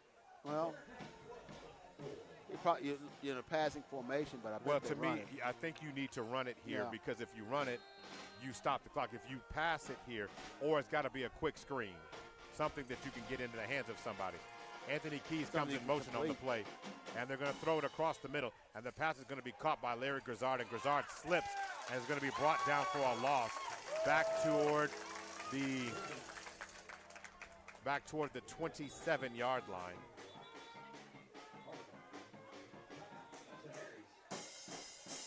And they're choosing the last time out. So in that situation here, so it's going to be 4th down and long, and you just said Mount St. Mary's used their final timeout. They want to leave 1:44 and maximize the time. So the big thing here, if you're the Falcon, you want to execute here, get a good kick, force them back, and then whatever you can do to try to hold them out before the end of the first half here. If you're Mount St. Mary's, what you want to do now is you establish the big play capability. In your mind, you want to find a way to get it going again and try to make it and put some points on the board to make the Falcons feel a little less uneasy, because as it stands right now, the Falcons feel pretty good about their position. Well, you're also telling the return guy, don't let it bounce. Catch it. So you want Zach Wiley, you think J.D. Reynolds is telling him to Catch the ball. Because that last punt that Young got, he got like a 15-yard roll. So you're telling him, do not let this ball roll, catch it. If you can return it, great, but don't let him get a roll. So Denver Young standing at the 11-yard line. Need a good kick here for the Falcons. High snap. Denver Young has to trace it down. He catches it, kicks it. Not the prettiest kick. He actually had more time, but it takes a nice, what an incredible roll. yeah, And rolls out of bounds inside the 40. That was one of those, no. Yes. Ball inside the 40 back to the 36-yard line. that snap was almost. It wasn't high as the game we're doing. And they had like 2 snaps over his head. This one was almost as high, but he was able to catch it and get a nice punt. And he kicked it like he had a pass rush. Yeah. He actually had more time. So back to work. Here we go for the Rockets with 92 seconds left before the end of the first half. Outside slot receiver comes in motion. They fake the jet sweep. Going to try and run it. Manella with all the space. Going to take off running and run out of bounds at about the 44 yards, at the 44-yard line.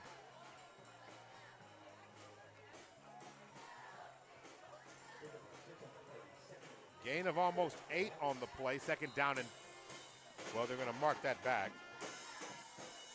They're going to say he ran out of bounds at about the 42. So a gain of 6 on the play. Back to work. Manella going to throw it to the outside, has Wiley open. Wiley's going to have a first down and runs out of bounds right at midfield, down at the Falcon 48 or 49-yard line. 49-yard line. Nice throw and catch to Zach Wiley there. So first down and 10 with a minute and 20. They barely let 12 seconds go off on this drive here. Bunch formation to the right. Pressure being established. Going to throw it. And that pass is going to be caught. And going to take the ball nearly down to the 30-yard line. What a great catch there by Jake Allison. Did they fumble? And it looks like it's a fumble on the play, and it's Millwood ball. How did we miss that? Because of where we're standing. Well, the officials, what are they saying? And they're substituting. So we couldn't see it from our vantage point. Apologize, folks. But Jake Allen fumbles the ball right at the 29-yard line after a great play, and it's Millwood Falcon football. Well, that's great for Millwood because they were definitely moving the ball in scoring position. They were right there at the, 20-yard line? Yeah. So first and 10 from the 29-yard. So 1:07 to go. Mount St. Mary's cannot stop the clock. 67 seconds to go. 1:07, 67, whichever you like in this particular case. Two-back formation, two receiver split. Going to work. Ball is snapped. Going to hand the ball to Anthony Keys. Keys dances through the line. Going to take the ball out to about the 30. I want to say the 34. Looks like the 33-yard line. Gain of 4 on the play as Anthony Keys dances his way up to the 34. So in this situation, another timeout is called. Tonight's game is being brought to you by SSM Health, Community Health Centers of Oklahoma, Love Student of the Month, First Security Bank, Narissa Berry Insurance, Counseling Solutions and Intervention, Bank First, Guiding Right, Big O's Pork and Dreams, Super Prep, and the Black Chronicle newspaper, along with OKC Heart and Soul 92.1 and OKC Sports Radio 105.3. Maurice Prince and, of course, Myron Patton on the call. This has been a fast-moving first half, Myron. It's already the clock has just ticked over to 8 o'clock tonight, and we're already at the end of the first half, just seconds away. And a lot has happened, especially the second quarter, with Mount St. Mary's first quarter, moving the ball, getting nothing out of it. Millwood scores. That made Mount St. Mary's mad. They score quickly, go for 2. Think they're driving again. Now Millwood's got a turnover, and just under a minute to go, they call time.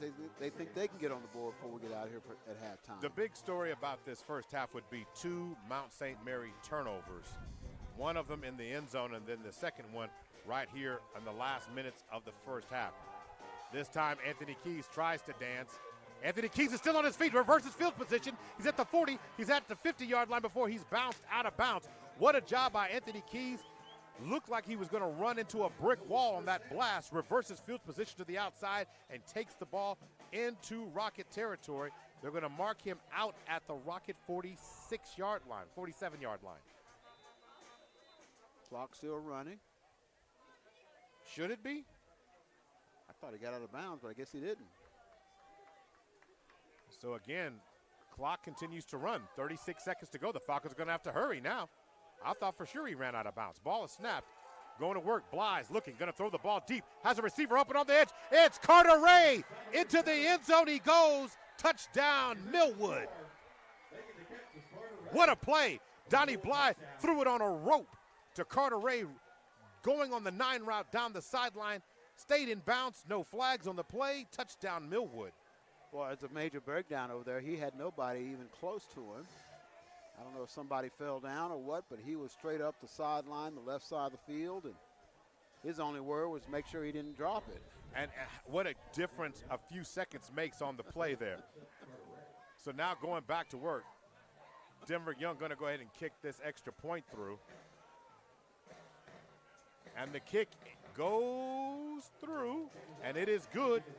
And the Falcons retake the lead with just 24 seconds left. Did I say there was a lot going on in the second quarter? A lot's going on in the second quarter. And here's the interesting about it. Mount St. Mary's has really been their own worst enemy in this game, something this team has not had to do all year long. They haven't faced this kind of adversity. They've blown teams out, scoring over 50 points per game in all their wins. The interception in the end zone, and then you could argue they already had the lead. Jake, if that ball on that last possession is held on, they have a chance to put more points on the board. Yeah. Instead, the Falcons have been Johnny on the spot, turn it around, and made the most of the opportunities. So right now they lead the Rockets 14-8 with 24 seconds to go. Now, here's the fact, folks. The talent on this Rocket team, they can score in 24 seconds. Now, more difficult now, no timeouts. So the key here for the Falcons is you got to watch your coverage and tackling in space. If you're Mount St. Mary's, you got to go ahead and secure the ball. Kick is away. And it's still in bounds, and it bounces on the goal line. It hits the front of the goalpost. Now, here's my thing, Myron. If it hits the front of the goalpost, is that in or is that out? You mean the pylon over there? The pylon, yeah, the front end of the goalpost. I'm sorry, of the pylon. I say goalpost, the pylon. We got a flag, so that means it's a legal kick. Well, no, it's a legal procedure. So they're going to get the ball to 35.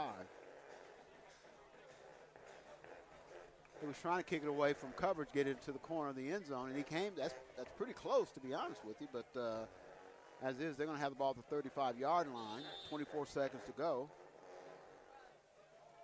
So the ball will be at the 35-yard line, set to go here. So going to work, trying to find it. Manella's looking, going to throw it across the middle of the field, and that pass is incomplete with 16 seconds on the clock.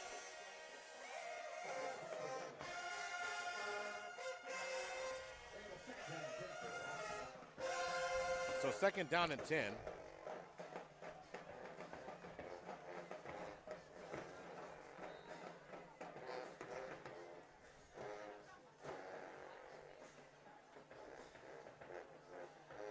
So keep going here, second down.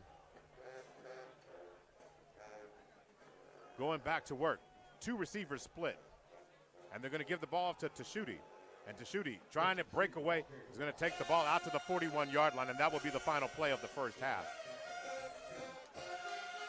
So the Rockets find themselves, as the final seconds tick away in the first half here, in an unfamiliar situation. Now here's the question, Myron. The Falcons rallied in the second quarter of last week's game. Can they be a different team in the second half of this one? We'll discuss it much more after this 5-minute timeout. We'll talk about that. Of course, this is Breast Cancer Awareness Month, and kudos to Mount St. Mary, their alumni in the school, for having an opportunity to recognize that and salute that tonight. Even the cheerleaders down here have got pink wigs on tonight, Myron. So wigs, you sure? Well, I believe they are wigs. I'm going to believe they're wigs. I don't know if they all would die. That's yours? No, Myron, no, it's not.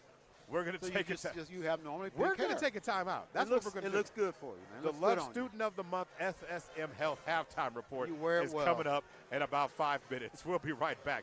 You're listening to Millwood Falcon Football. Oklahoma City, I'm Miles Perry, and do you know a student that would like to win a $10,000 scholarship? Yes, I said $10,000. Love's Travel Stops and Country Stores and Perry Publishing Broadcasting are giving a graduating senior from a Oklahoma City Metro school the opportunity to win $10,000 by just registering online. Each month during the school year, a Love Student of the Month will be selected for registration, and for winning, they will qualify for Love Student of the Year and a $10,000 scholarship. Oh, you guys, to get it, you got to register at www.kvsp.com, and that is www.kvsp.com. Go get your $10,000. Injuries don't wait for business hours. Now you can be seen 24/7 for sports injuries. Whether you have a sprain or a broken bone, at the SSM Health Bone and Joint Injury Clinic at 13401 Northwestern. Hey sports fans, get ready to step into the world of championships with Super Prep Live, hosted by Miles Perry, only on OKC Sports Radio 105.3 FM. Dive deep into the lives of high school and college athletes with exclusive interviews and insight that reveals what makes them great. Follow Super Prep across all social networks to never miss a moment. It's Super Prep Live with Miles Perry. Tune in, get inspired, and stay connected. Visit OKCSportsRadio.com. Hey, what's up, guys? Jay Swick here. Now, I know a lot of you guys have hit me up wondering about Prize Picks, and I'm here to tell you it's the real deal. Utilize your sports knowledge and turn it into cash. Seriously, all you've got to do is download the Prize Picks app today and use my promo code SWIXPICKS. That's right, SWIXPICKS is the promo code. You get $50 in free lineups when you play your first $5 lineup. You don't want to miss out on that. Flex your sports knowledge and get cash for it. Do it today. Prize Picks. It's good to be right. Oklahoma City, I'm Miles Perry, and do you know a student that would like to win a $10,000 scholarship? Yes, I said $10,000. Love's Travel Stops and Country Stores and Perry Publishing Broadcasting are giving a graduating senior from a Oklahoma City Metro school the opportunity to win $10,000 by just registering online. Each month during the school year, a Love Student of the Month will be selected for registration, and for winning, they will qualify for Love Student of the Year and a $10,000 scholarship. Oh, you guys, to get it, you got to register at www.kvsp.com, and that is www.kvsp.com. Go get your $10,000. Injuries don't wait. For business hours, now you can be seen 24/7 for sports injuries. Whether you have a sprain or a broken bone, at the SSM Health Bone and Joint Injury Clinic at 13401 Northwestern.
This broadcast is the exclusive property of Perry Publishing and Broadcasting Company. Any rebroadcast, retransmission, reproduction, or any other use of the accounts, descriptions, or audiovisual elements of this broadcast without the express written consent of Perry Publishing and Broadcasting Company is strictly prohibited. All rights reserved.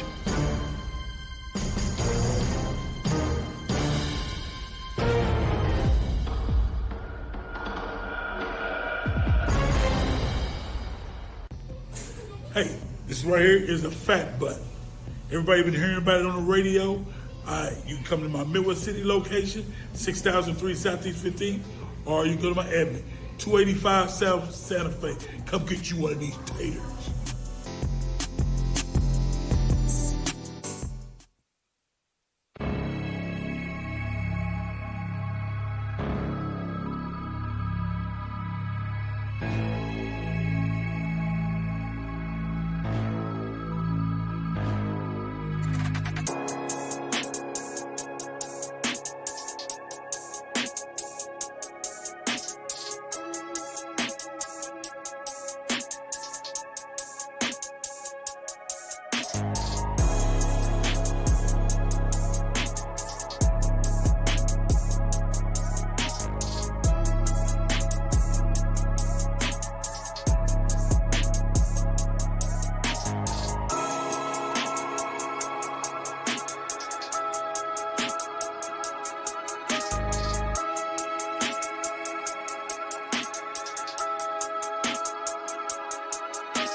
Love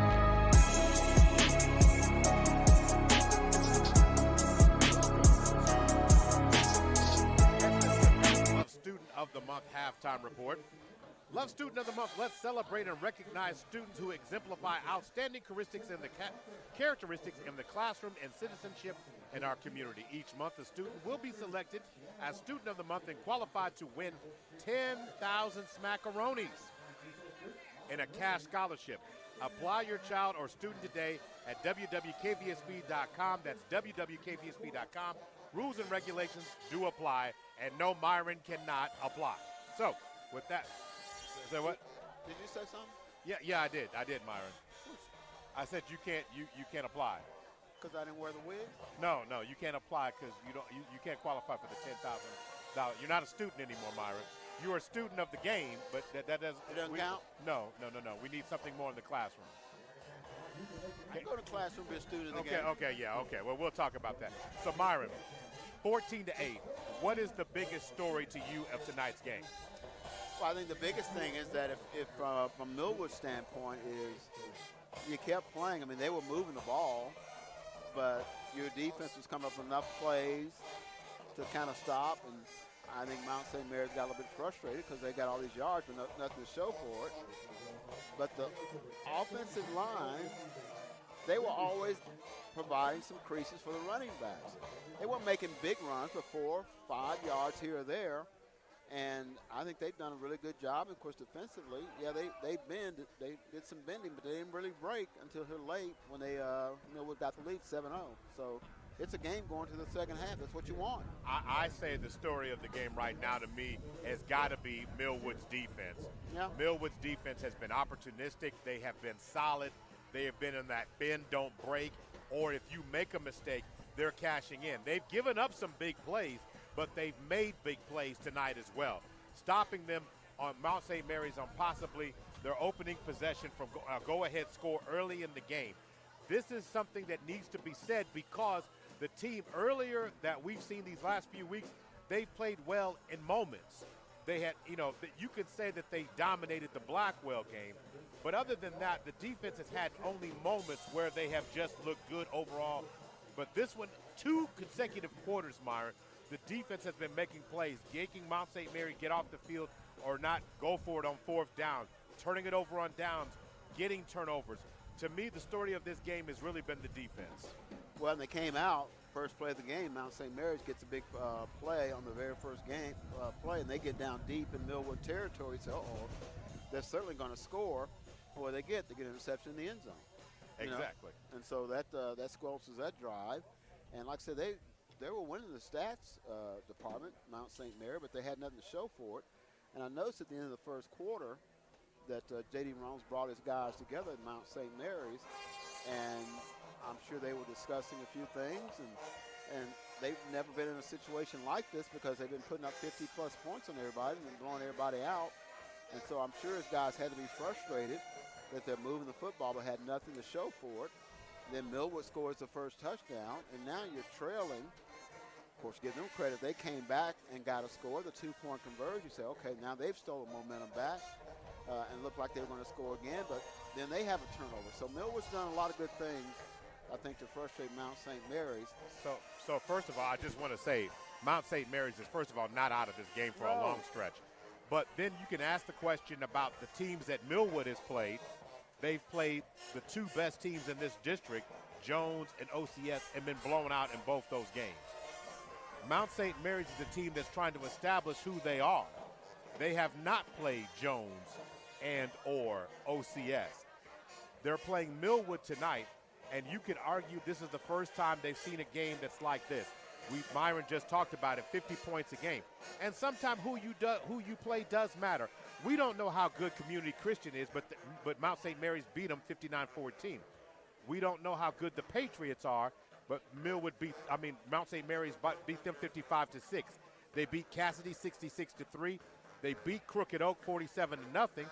And the toughest thing you might say that they've played on the earlier part of their schedule might have been against Chisholm, in which they beat 62-14. Then you turn around against Perry and shut them out. So 2 out of your last 3 has been shutouts. And it's easy to believe that those games, Myron, might have been something that gave you false confidence, and J.D. Reynolds might have been concerned about this just based on who Millwood has played, Millwood making some big differences here. Well, all those games are probably over by this time, halftime. So this is the first time they've kind of had to kind of fight a little adversity and everything else. Now, there's still an entire half left. And just like last week, where Millwood had the big run late in the second quarter, and they went to the halftime feeling pretty good about themselves. It didn't work out the second half, so it's going to be important for them to come out this third quarter and forget what happened the first half. You have to take that confidence, I guess, but realize there's a third and fourth quarter to be played, and Mount St. Mary's will probably come out and say, all right, let's reestablish ourselves with a better team. It's going to be on Millwood's part to say, no, this is going to be a fourth quarter game.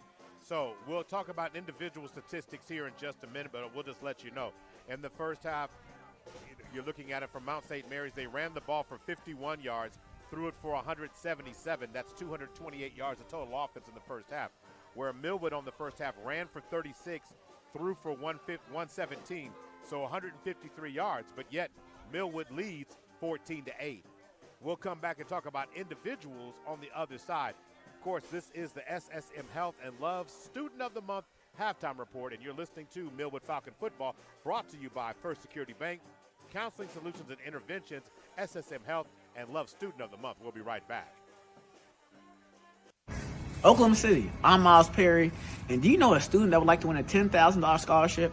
Yes, I said $10,000. Love's Travel Stops and Country Stores and Perry Publishing Broadcasting are giving a graduating senior from a Oklahoma City Metro school the opportunity to win $10,000 by just registering online.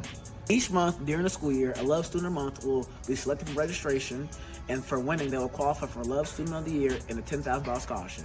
Oh, you guys, to get it, you got to register at www.kvsp.com, and that is www.kvsp.com. Go get your $10,000. Injuries don't wait. For business hours, now you can be seen 24/7 for sports injuries.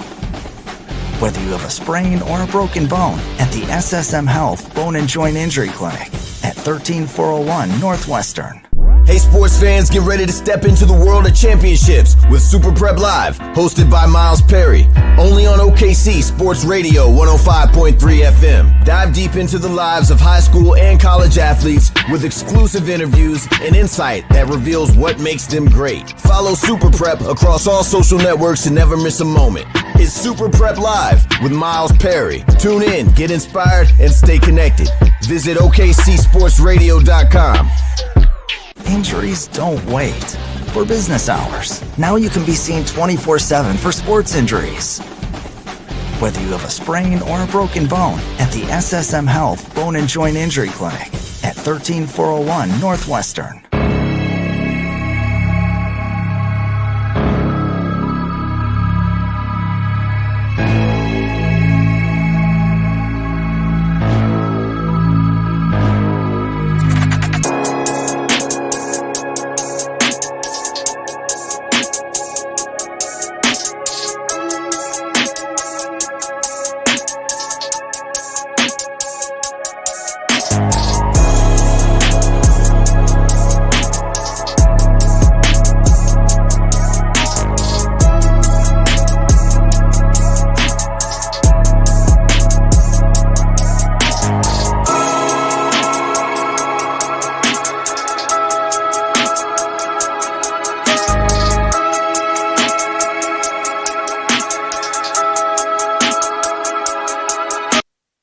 This broadcast is the exclusive property of Perry Publishing and Broadcasting Company. Any rebroadcast, retransmission, reproduction, or any other use of the accounts, descriptions, or audiovisual elements of this broadcast without the express written consent of Perry Publishing and Broadcasting Company is strictly prohibited. All rights reserved.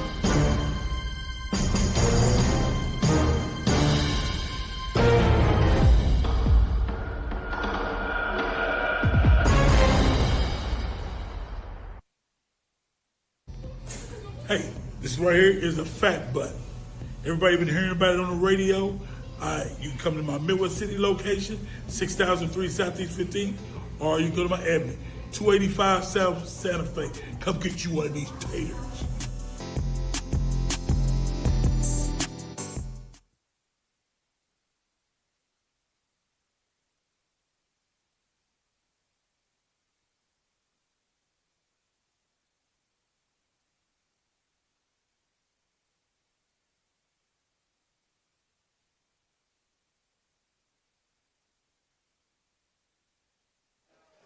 Welcome back to the Love Student of the Month SSM Health Halftime Report, reminding you, have your child register at www.kvsp.com to win a $10,000 cash scholarship. But Myron says he's going to enroll. So, I mean, I don't know if you'll win it, but it's cash money. Myron's all in it for the money. I asked him for $5 once, and he wouldn't give it up. $5, bring it man. next week. Next week. I mean, I won't see you next week, Myron. Week after that. Week after that, you got me? Yeah. Okay. All right. Only if you promise. Keep All waiting. right. So looking at how things are set up now. So Donnie Bly had an outstanding first half for the Falcons. 9 of 13 overall when you start looking at this. 117 yards and 2 touchdowns. Carter Ray leads the team in receptions, 65 yards receiving. And as far as it goes, Anthony Keys with 84 all-purpose yards, 66 yards rushing, 18 yards receiving, and the touchdown. So, I mean, when we start looking back at the keys to the game, Myron, I talked about starting fast, limiting mistakes, play 4 quarters. We played 2. We have limited our mistakes. As starting fast, well, we scored the first touchdown, so that qualifies as starting fast. Yeah, and even like I said, the defense bending but not breaking. I mean, that's a good deal too, because they could have easily conceded that first touchdown on the first drive of the game after giving up the big play on the very first play of the game. So it was a good first half for Millwood. Now you got to do it again in the second half, third and fourth quarters, because you got to expect that Mount St. Mary's are going to come out determined to reestablish themselves. At some point, they're going to make a move. And you want to be in the best position as you can be as the Falcons to understand it. And understand that they still have big play capability. And that's something that is very clear overall to this team. Well, and even that last drive, they were moving the football, and then they fumbled it. And so Millwood got it. I mean, so if you're J.D. Rounds, you're telling guys, hey, we've shown we can move the football. We've just got to cut out the mistakes at the end of the drives to complete those drives. So it's a one-score game. Both teams got to feel they can win it. It's just going to be a matter of fact who's going to go take it and go win the game. I agree. So we're about a minute away from the second half.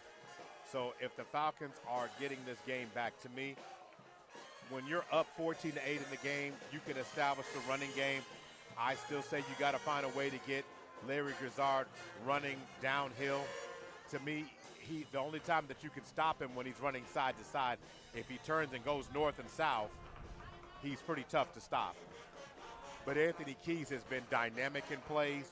You got to find a way to get him the ball more in space. And I think right now, drives in which you don't necessarily have to quick score give Mount St. Mary's opportunities. We know they can put up points.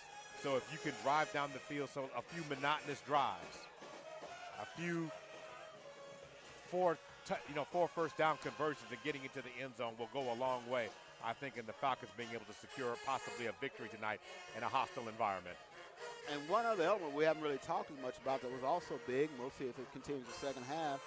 Denver Young's done a good job punting, and keeping them with a long field to go to. He's gotten some good rolls and done a good job of getting off those punts. And so he's done a good job special teams-wise of making Mount St. Mary's have to go the long distance.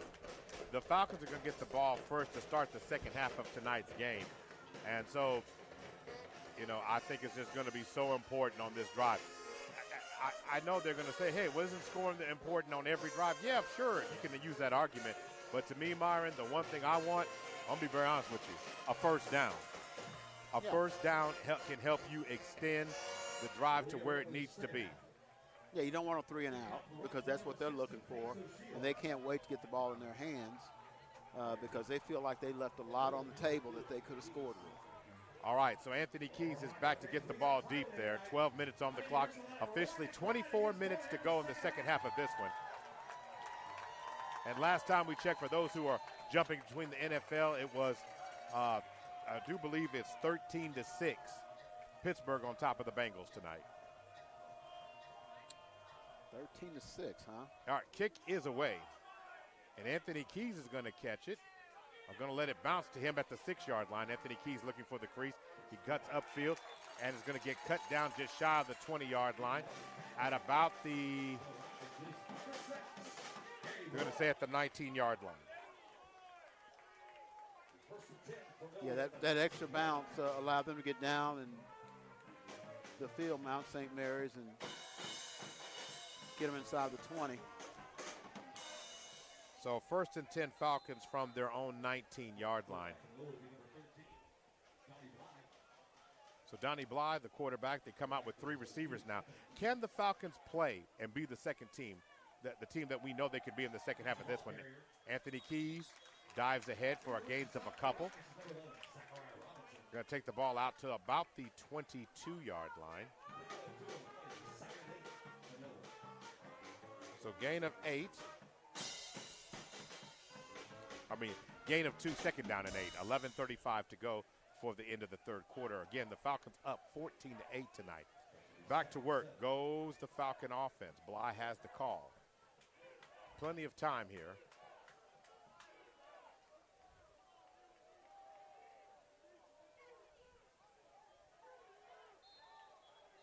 So back to things going here. Play is going to be blown dead. It's going to be false start likely against the Falcons here. So that's one thing we didn't get a chance to talk about a lot in the first half, Myron. And honestly, I don't want to go back there. You don't want to go back there? Don't want to go back there because you start talking about penalties and mistakes, not coming out with the same focus and all those things. We don't want that situation to metastasize in the second half here. 3 receivers, twins to the right, ball snap. Bly's rolling to the right side, looking, throws it upfield, and the pass is going to be caught, but was it caught inbounds? I don't think so. So it is, pass was incomplete. So 3rd down and about 12 yards to go now.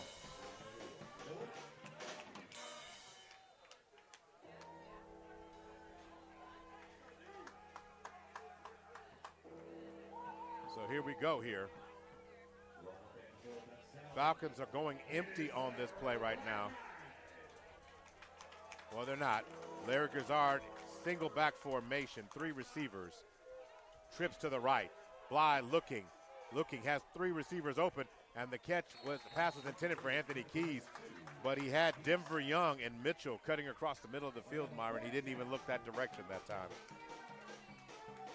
Yeah, and that's not what you're going 3 and out. They're going to let you come up and need a big punt from Denver Young. Otherwise, they're going to get pretty good field position. So Zach Wiley now standing back on the Mount St. Mary's 46 or 47-yard line. High snap. Denver Young gets it. Kick is away. He has to scramble to get it. The ball takes a nice Millwood roll, but it's not going to be very much. It's going to be a net kick of about 3 to 4, maybe 14 yards when it's all said and done. But a high snap, Denver Young had to do everything he could to get his hands on that ball. And so it looks like the snap monster is back in the game again. Yeah, we had this a couple weeks ago, and they had to change snappers. So we'll see what they do tonight, because that's 2 in a row that have been high. In this case, this was high and off target. So the ball is at the at the Millwood 33-yard line. So Manila in shotgun formation, looks left, going to throw the ball deep, has a receiver open on the backside, and that pass, he goes up to try to make the catch. Is the pass incomplete? Incomplete. Second down and 10. He had a step on the defender. Ball was late and allowed the corner to get back over there and kind of disrupt the play. That looks like Manuel Morales was on that cover for the Falcons that time. He got in the vision of Caden Bulwer that time. Manella's going to throw it again. Has a receiver open across in the middle, and this time it's caught by Jake Allison. Allison makes the reception this time. Going to take the ball inside the 20. Looks like a Rocket first down at the 17-yard line. That's about right, yep. So back to work goes the Rockets. pistol formation, twin receivers on either side. Going to hand the ball off. A nice run up the middle that time by Tashuti.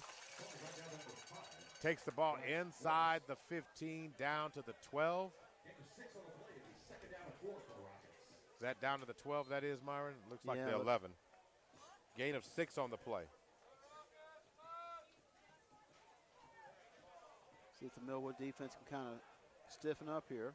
All right, this particular formation. Going to hand the ball to Tashuti. He goes left. And the Falcon defense holds him. That time he couldn't get the car out of the garage on that play. Going to lose a yard back to the 12-yard line.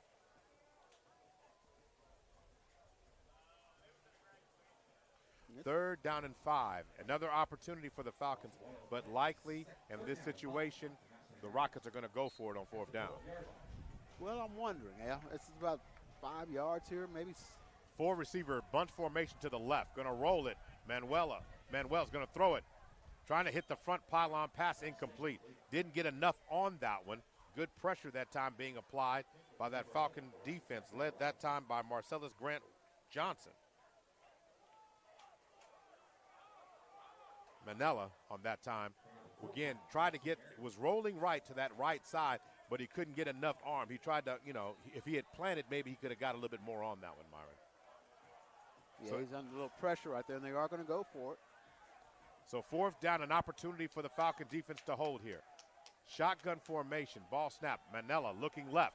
Going to throw it across the middle, has a receiver open the back of the end zone, and that pass is deflected, knocked down by Denver Young. Turnover on downs, it's Falcon football. It looked like he had him in the back of the end zone. It's a big stop for Millwood. Again, they dodge another bullet. Turnover on downs, and the Falcons again have been ready, willing, and able on the defensive side of the ball to make the play when it matters most. And the Falcons have consistently done that. It is a 6-point margin. Falcons need to try and make it a 2-score game to really amp the pressure on the Rockets right now. Donnie Bly coming out to lead the Falcon offense again at the 12-yard line. Officially 88 yards away from pay dirt. Bly asks for it this time, hands it off to Grissard. No, he doesn't. Bly tries to get to the outside, a little quarterback read play, and he's going to get brought down for a sack inside the 10, back to the 9-yard line. Good pressure that time by the Rocket front 4. Going the wrong way, man. That's a loss. So about 5. If I'm seeing it right, ball's inside the 10 at the 9-yard line. Second down and about 13 or 14-yard line. Is that Donnie Bly that's down?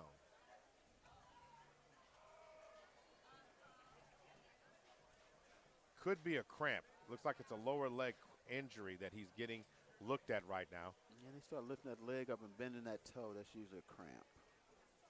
So we'll take trying to see here. You want to go get the pickle juice, or you want me to do it? Well, is there enough time for you to get down there, Myron? I mean, I don't know how spry you are right now. On a Thursday night, how much juice you got in the tank about, almost 9 o'clock at night?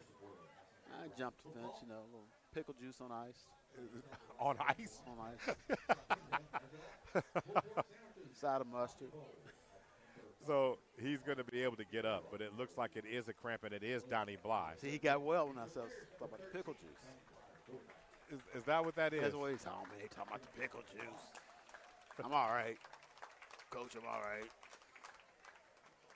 So we're going to end up seeing Denver Young run this next play, likely. He typically has been the number 2 quarterback on the depth chart, and he's staring down a second down with about 13 or 14 yards to go. Falcons need to get just shy of the 25, right around the 24 to get a first down.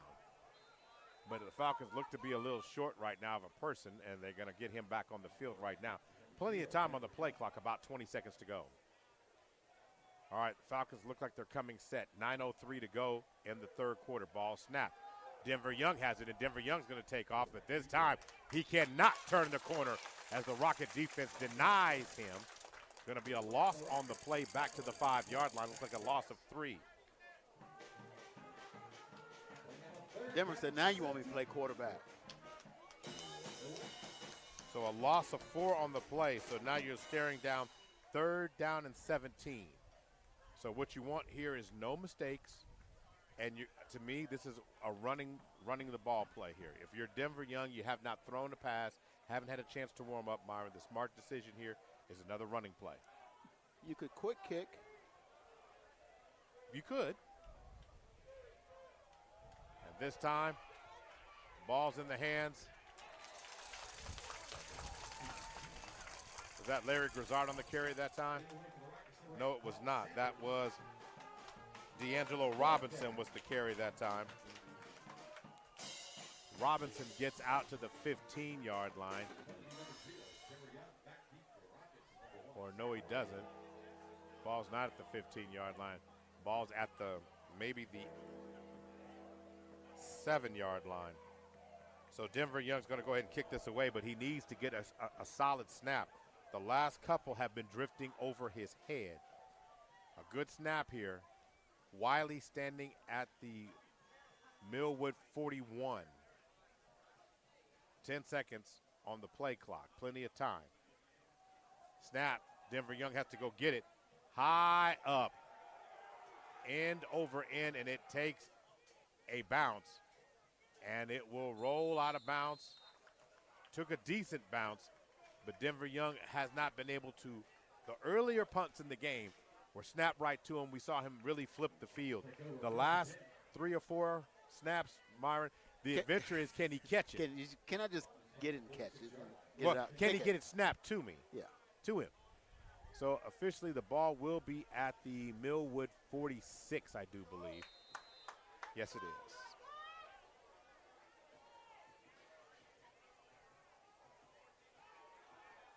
First down and 10. Manella.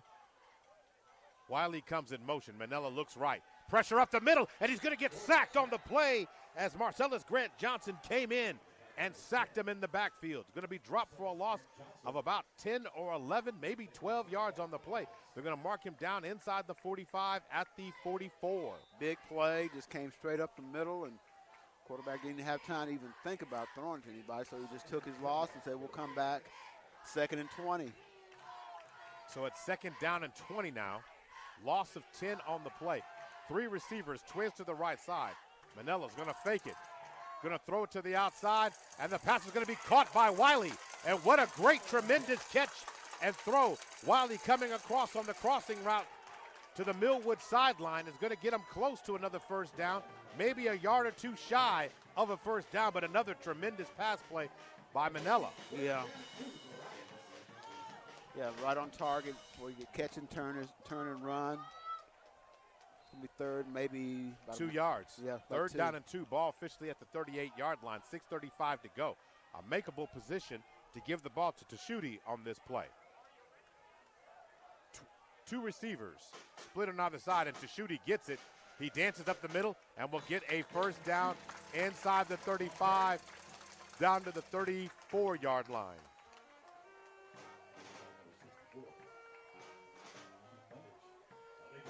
First down and 10 for the Rockets.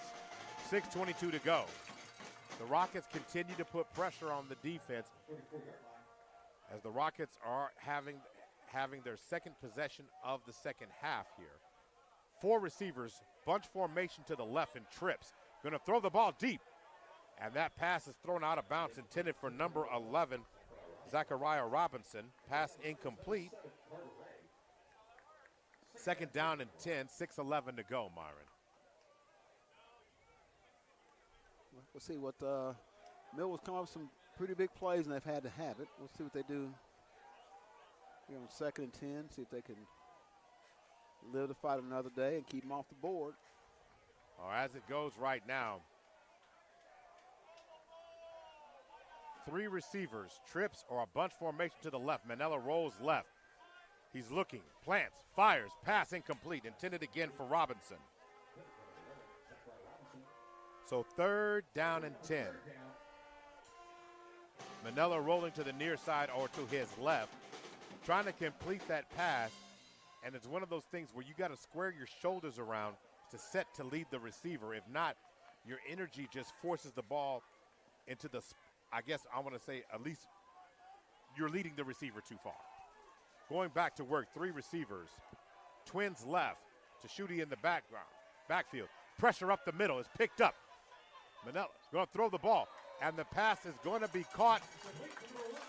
They're going to complete. Is it going to be enough for a first down? Depending on the spot, can't tell. And it is enough for a first down for Mount St. Mary's. They would have gone for it either way, but Millwood had some pressure coming from the right. It was picked up in the backfield nicely.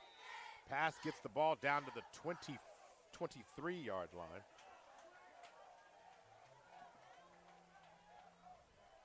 So first down and 10. Ball is snapped. Manella going to throw it in the flat to Allison. Allison takes the ball down to the 15-yard line, setting up second down and what will be short yardage, gain of 8 on the play. And it looks like we have a Falcon down on that one, Myron. Yeah, let's see. I can't make the number out. He's not too happy. Looked like maybe a cramp as well. He's kind of throwing that leg up. Yeah, so that's D'Angelo Robinson, the sophomore. And it looks like it's a cramp because usually that excruciating pain is a cramp. You know, it's kind of crazy, you know, as warm as it's been in Oklahoma this year, that we're still talking about cramps near the middle of October. Yeah, it hadn't been. It was like in the 80s today. I mean, we've had hotter days. Yeah, we've had hotter days, but it's been a hotter season, you know, a hotter fall than normal. I mean, it's not your normal fall. But I just say, how much more pickle juice you got left? I got plenty, man. Would you like it? No. It's not for me. I was just going to say, you know, we just need to pour out. No. That is not a glass of pickle juice, Myron. You're not gonna. Have you tasted it? No, it's your cup. Would you like to? No, but usually if there's vinegar and I'm standing this close to you, there's an easier way to tell that you've been having some vinegar. Hey, it's pickle juice on ice, man. You are not drinking that, sir. Let's thank our sponsors. Pickle juice? No, they're not a sponsor yet. The National Pickle Juice Association? Okay, well, that would be nice if we could get them to sponsor. Do you have their number? Sure. Tonight's sponsors game, Super Prep, Big O's Pork and Dreams, Narissa Berry's Insurance, First Security Bank, Love Student of the Month, the Black Chronicle newspaper, Guiding Right, Bank First, Counseling Solutions and Interventions, Community Health Centers of Oklahoma, and SSM Health. D'Angelo Robinson's able to walk up on his own power. I'll tell you one thing. You ever had a cramp at night, Myron, wake you up at cramp at night? Nah, pickle juice knocks it out, man. Just straight knocks it out. You don't have no problem. Don't have them. No problem at all. Back to live action now. Second down and 2, 5:30 to go. Twin receivers. We got the pistol formation now. Ball snap. Manella going to hand the ball off to Schutte. Schutte tries to get to the outside. He's going to get cut down. Several Falcons are on the play, including Marcellus Grant Johnson on the play. So the run, he's going to lose a couple of yards. Back to what looks to be the 17-yard line. So a loss of 2 from Schutte on the play. So going back to work now. And they're going to swing it to the outside. That pass is going to be complete, but it instantly caught there that time as Caden Bulwer will get the Rockets a first down inside or near the 10-yard line. In fact, they're going to say at the 10. So first and goal from the 10. Rockets are looking for the go-ahead score right now, or at least a chance to tie it. Got to get stingy down here. To Millwood. So back to work. Schutte in the backfield, single back formation. We've got 3 receivers, twins to the left. Manella. Wiley goes in motion, cut him across on the jet sweep, and Wiley's going to get cut down. Maybe a short gain, if anything, on the play. Falcon defense did a good job of stretching it out, letting the pursuit get to him. Yeah, just string it out and never let him get a lane to kind of cut that up. So nothing doing there. Second down and goal from the 10. Under 4 minutes to play. The Rockets are definitely in 4-down territory. Larry Grizzard just came in. 3:45 to go before the end of the third. Falcons still up 14-8. Going to hand the ball to Tashuti. He dances up the middle, and the Falcons cut him down after a short gain on the play. Maybe gets a gain of 2 or 3 yards. Looks like they're going to mark him down just shy of the 5-yard line.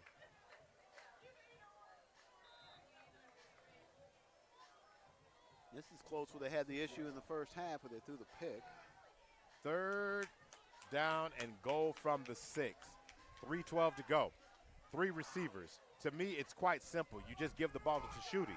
You don't have to do anything fancy here. Just run the ball. And they're going to throw it in the flats. And that pass is nearly intercepted. Straight through the hands that time of Benjamin Franklin. Well, here we are, 4th and 6. So 4th down and 6. They get stingy down here. Falcons have held up. So now a timeout has been called by the Rockets. First one of the second half. We'll take a break and we'll be back in just a moment. The Falcon defense has been outstanding in these situations. Can they hold up? We'll talk about it on the other side. You're listening to Millwood Falcon Football, brought to you by SSM Health, First Security Bank, Love Student of the Month, and Counseling Solutions and Interventions.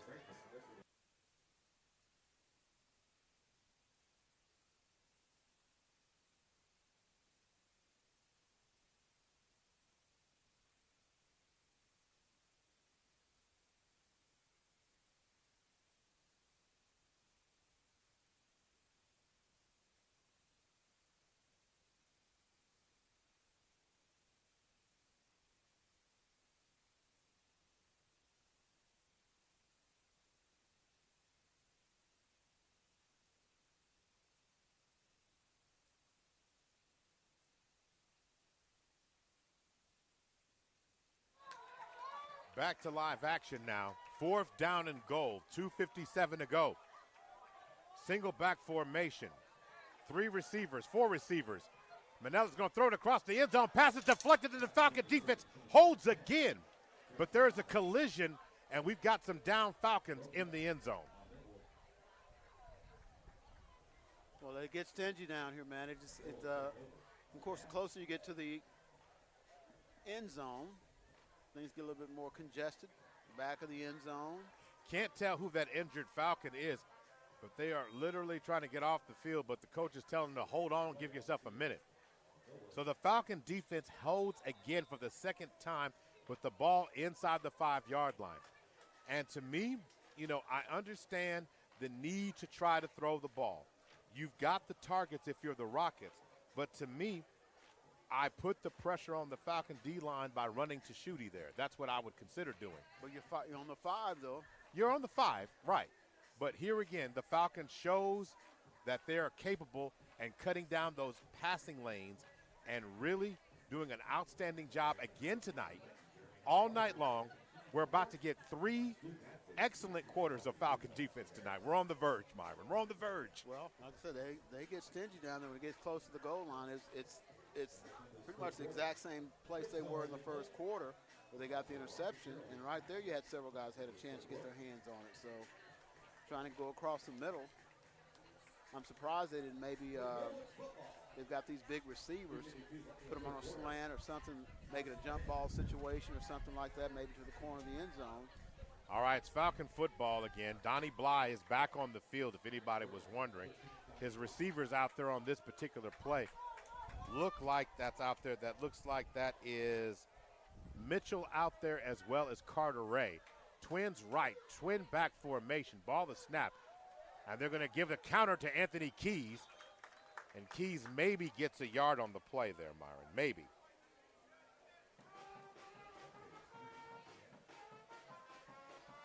Can't exactly see, so they're going to say the ball's at the 7-yard line, a gain of 2.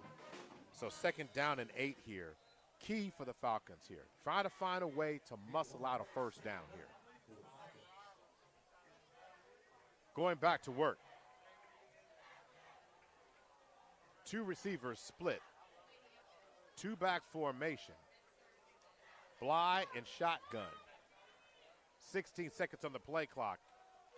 And they're going to hand the ball off to Anthony Keys again. He gets through the line, a nice gain out beyond the 5, almost to the 8. I want to say past the 8, out to about the 12-yard line. Yeah, he's one missed tackle away from really getting a big gainer there. But 5-yard gain on the play. Third down and about 3 or 4. I mean, looking at the spot, that looks like it says 4 on the Jumbotron or whatever you want to call it, scoreboard. But it's third down and about 5 yards to go by my estimate here. Twin receivers here. And Bly's going to hand the ball off, and the Falcons choose to run the ball. It's going to be close here, but it's going to be about a yard shy, as the ball is going to be at about the 16-yard line. They got to get to the 17 for a first down. Yeah, he's going to be short.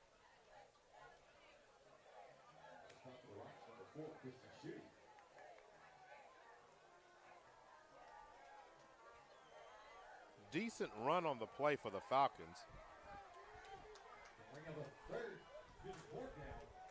So 4th down and about 1 to go.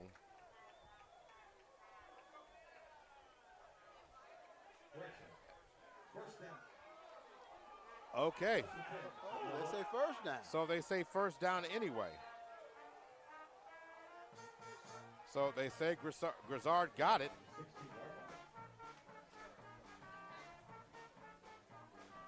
So 1st and 10, Falcons at the 17-yard line. Donnie Bly has it. Ball is snapped. Bly's going to hand the ball to Anthony Keys. Keys cuts up the field, takes the ball to the 20-yard line. Gain of 3.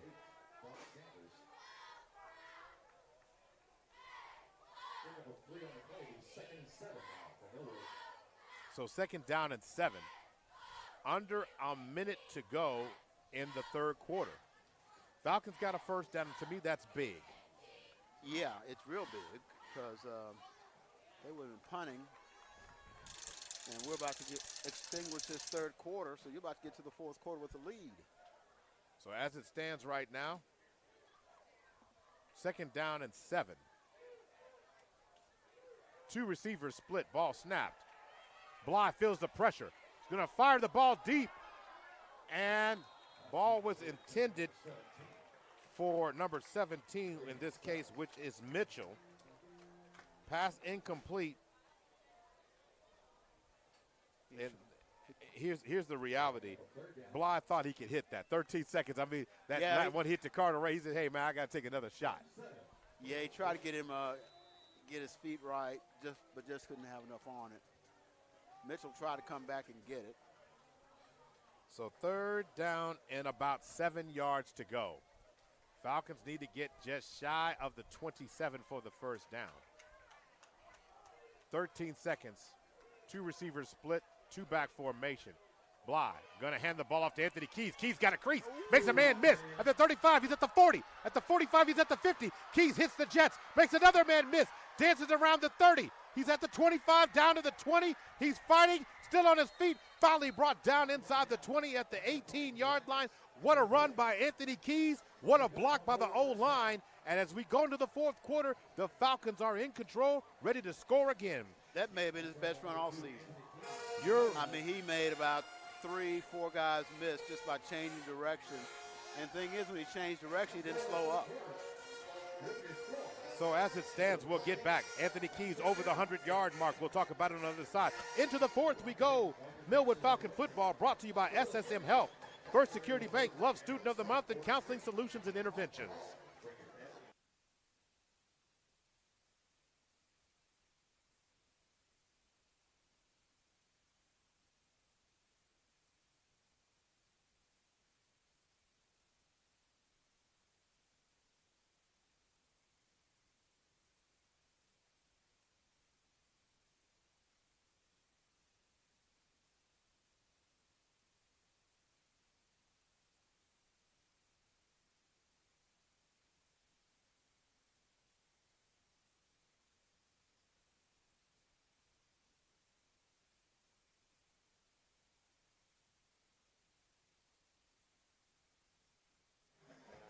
Are we ready for the 4th quarter? Anthony Keys doing his best Monday Night Football. Bijan Robinson. Bijan got into the end zone, but Anthony Keys did a good job. He officially on the night, Myron, has had in the second half 5 carries for 75 yards in the second half of the game.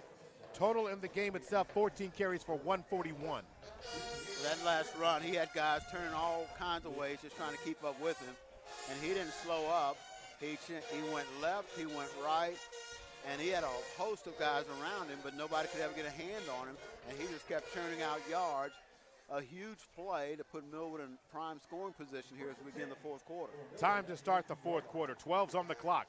12 minutes to go in the game. The Falcons have successfully done 3 consecutive quarters of playing at a high level. So now it's time to get to the fourth quarter now and get this thing going. The ball has been placed officially at the 18-yard line, and we're set to go. Thank you for those listening on KRMP, Heart and Soul 92.1 and 1140, and those who are watching, streaming it on PPBC TV. Back to work. Give the ball to Keys this time. Nothing doing for Keys that time. He's going to be brought down at the 19-yard line. Yeah, they're waiting on him there, had it all stacked up. So second down, and what will be, well, it says a loss of 1, but he didn't lose nothing.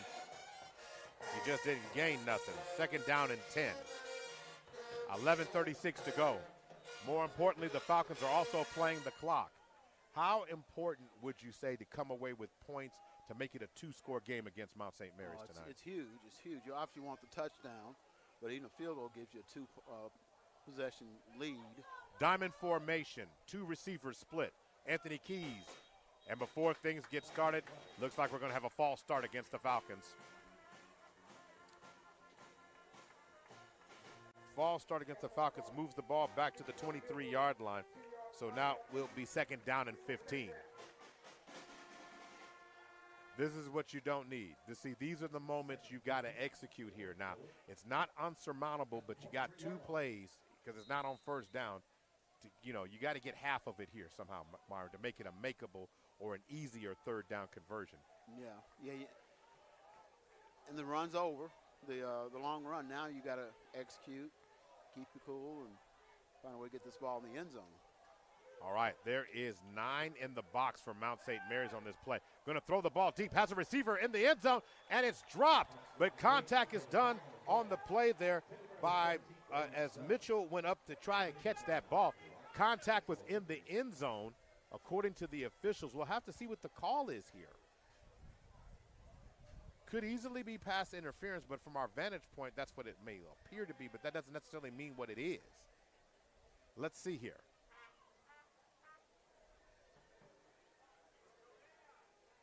So what are we doing? Yeah, so he's giving the signal for pass interference. And J.D. Reynolds is furious on this call. So they're going to call pass interference against Rizell Winters. So that will not give the Falcons a first down. This is high school. It will move the ball,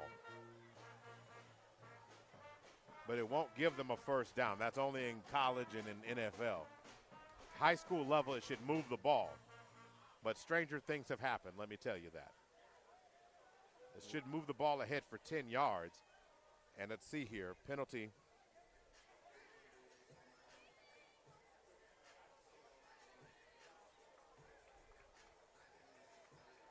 So we have pass interference, and it's going to move the ball down to the what? Down inside the 10, down to the 9.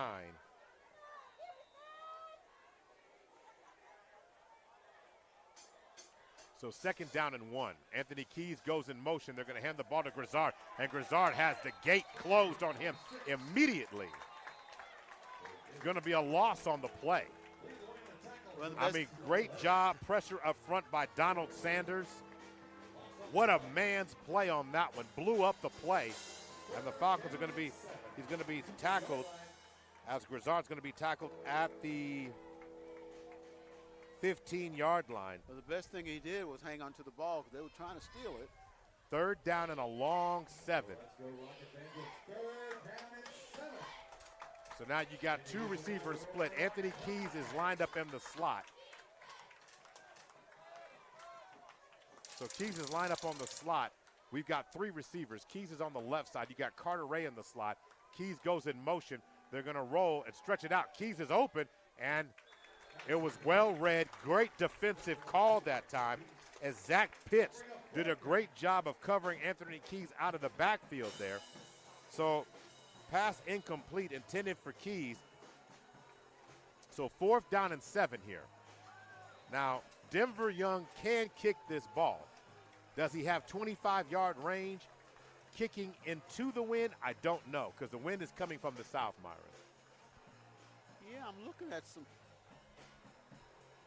So they're going to go for it. Now, Denver Young is here. And Denver Young is actually lining up as a receiver on this play. Grizzard's in the backfield. So you've got 4 receivers, trips to the left. Keys is in the slot. Ball is snapped. Bly looking, going to throw it. And there was contact into the lane, and Mitchell makes the catch in the end zone for a touchdown. Very calmly got it. Touchdown Falcons. What a laser again. Donnie Bly is showing the confidence that Coach Franklin has said that, and the talent we've been hearing about from this young man has been on full display tonight. He has been the better quarterback to this point. 20-8 is the score right now, and the Falcons look like they're going to go ahead and kick the extra point here. 20-8.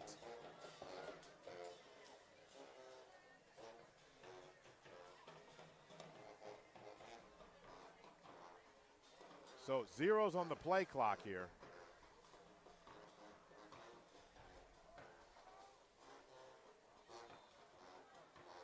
All right, we're set for the extra points. The officials reset the 25-second clock.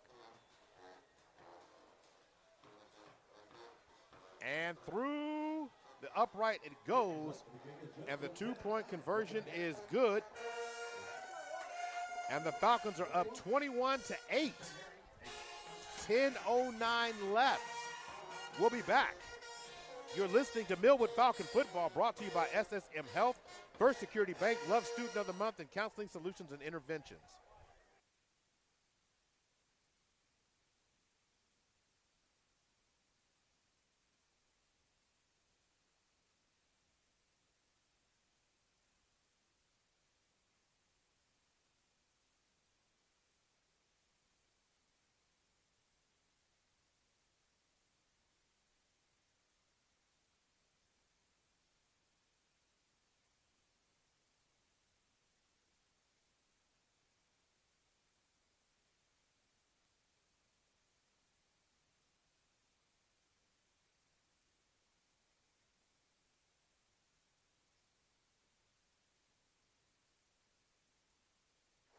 What a night for the Falcons to this point, Myron. They just capped a 10-play, 95-yard drive and put points on the board.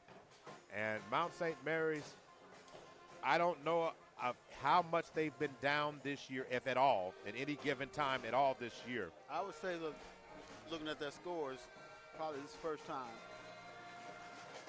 Looking at the scores tells you that. But now adversity's here. Now, I will say tonight, kick is away. Wiley picks it up at the 5. He's at the 15, at the 20. Finds a crease and takes it all the way to the 30-yard line on the return. Now, if you're Millwood, you can't lose focus here. There's over 10 minutes left in this ball game. They're 2 scores up, but Mount St. Mary's has moved the ball. They've got some playmakers as well. Oh, they've moved the ball so you can't nicely lose all night long. In terms of that right now, 243 through the air, 47 on the ground overall. Doing the math, that's 300 yards of offense. The problem is it's only 8 on the board. And in terms of 4th down, they're 5 of 12 on 3rd down, 1 of 4 on 4th down. I mean, that's another hidden stat that's in the game. So Mount St. Mary's now is going to be forced to try and get some scores on the board with under 10 to play. 4 receivers, bunch formation to the right.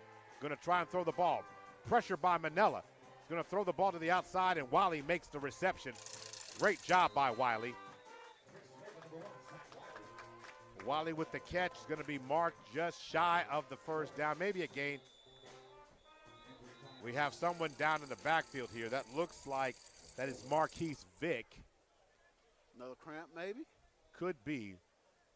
While he makes the catch, is going to be marked out of bounds at the 38-yard line. Gotta let the chicken fingers and gravy go, man. 2nd down and 2 is what it will be when we get back.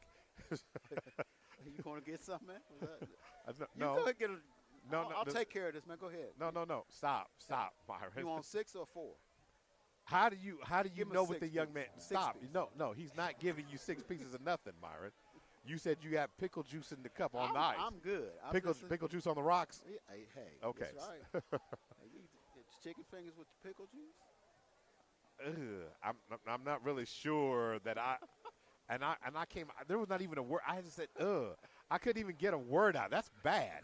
Hope that doesn't go viral. You never know till you try. Well, no. Would you, on your Thanksgiving dinner with your purple whole peas, Thanksgiving in there. I mean, purple whole peas, would you have an ice cold glass of pickle juice on the rocks? It's Thanksgiving. Thanksgiving is a special day. Okay, that wasn't a no, because you told me you are the milk drinker. Love milk. Of course, KINB OKC Sports Radio. You will drink. Can we get a milk dispenser out there, and just kind of just fill up a cup, Can we do that? I mean, you the man get things done. Can you work on that? Why can't you just come in there with the full gallon and just have a glass right before the show? Real sports with milk does the body good. And getting up, Marquise Vick is getting up. Want to thank our sponsors for tonight's game. Super Prep, Big O's Pork and Dreams, Narissa Berry Insurance, First Security Bank, Love Student of the Month, the Black Chronicle newspaper, Guiding Right, Bank First, Counseling Solutions and Interventions, SSM Health, and Community Health Centers of Oklahoma. Back to live action now. 4 receivers, twins split on either side, going to work again. Manella going to throw across the middle, and the pass is caught. What a reception that time. Well, they're saying he didn't catch it. Oh, they're saying he didn't catch it. So Jake Allison's pass is incomplete. Wow. He dove for it, but he didn't catch it. 3rd down and 2, 9:49. So here we go. 3 receivers. Check that. 3 receivers. Twins to the left. Shotgun. And they're going to throw it again. And the receiver stepped out of bounds. That kind of was crazy. He stepped out of bounds first. Oh, really? He did. If you could replay that, he stepped out of bounds. But neither which is the case. It's a first down for Mount St. Mary's. They got away with one there. So the pass takes the ball to the 47-yard line. So 1st down and 10. Back to work. 4 receivers. Ball is snapped. Manella going to throw the ball up top, over the top, and trying to make a but there's going to be pass interference this time on Manuel Morales. He didn't look around, and he looks like he got a cramp on his leg as well. Trying to defend on the outside there, Caden Bulware, and draws the competition. Just drag him off the field. Just drag him off the field. He just dragged him off. Say, get up. Tired of these cramps. Drag him off. So the penalty is going to go against the Falcons here. So it is pass interference. That will move the ball down to the Millwood 40-yard line, I do believe.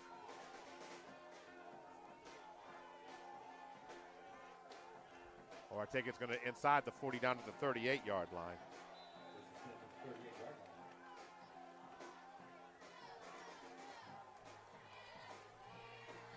So 1st and 10 from that spot. Manella looking across the middle, has a receiver open deep. Anthony Keys in coverage and into the end zone. And what a pass, what a catch. That time by Zachariah Robinson, who used his big frame. Anthony Keys had position, but Zachariah Robinson made the better play. That's one of those plays where they always talk about you got mossed on that play. That was one where he used his height. Anthony Keys just could not get there to stop it. Yeah, they both were back there, and he just kind of stepped in front and used his size to make what looked like a simple catch to him because he had so much size on Keys. And the extra point attempt is good. The 6-point game. 6-point game, 9.5 to go. We'll be right back. You're listening to Millwood Falcon Football, sponsored by SSM Health, First Security Bank, Love Student of the Month, and Counseling Solutions and Interventions.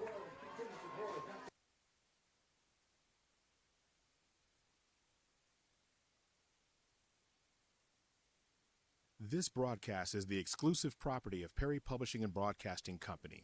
Any rebroadcast, retransmission, reproduction, or any other use of the accounts, descriptions, or audiovisual elements of this broadcast without the express written consent of Perry Publishing and Broadcasting Company is strictly prohibited. All rights reserved.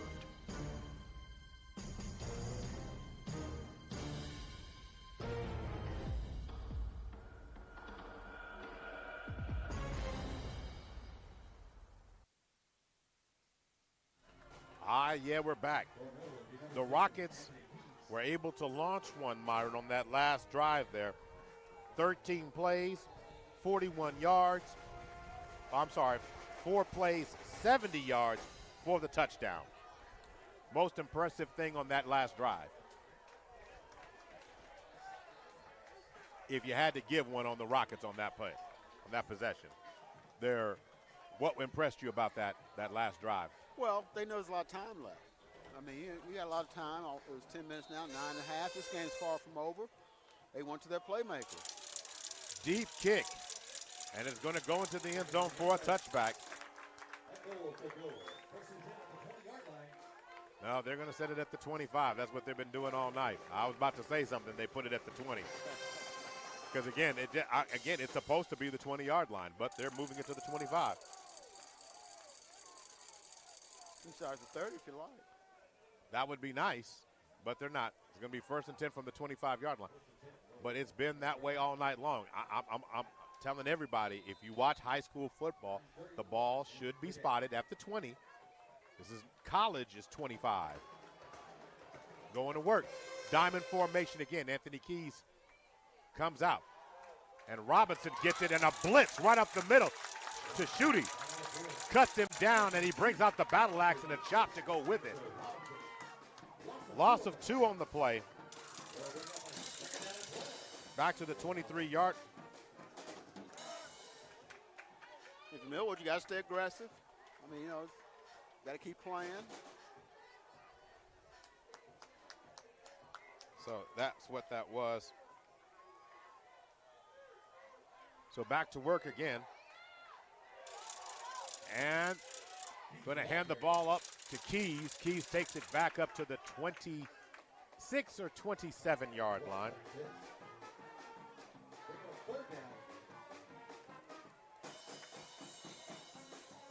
So Keys with the carry that time. Out to the 28. Close to the 30.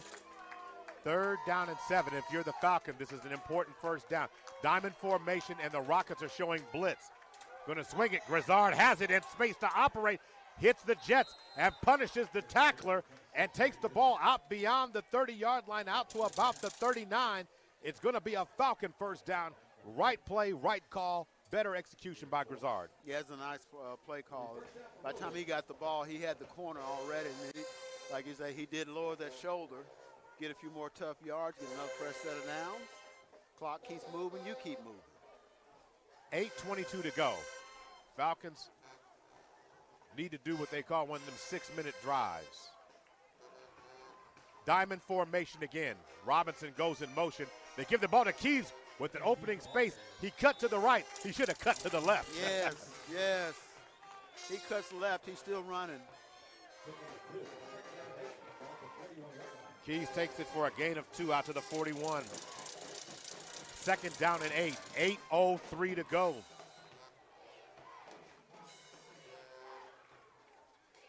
I have a crazy question to ask you, Myron, at the conclusion of this play. And it's not really that crazy, just a good football question. Diamond formation. And the Millwood coaches is telling them to slow down just a little bit here.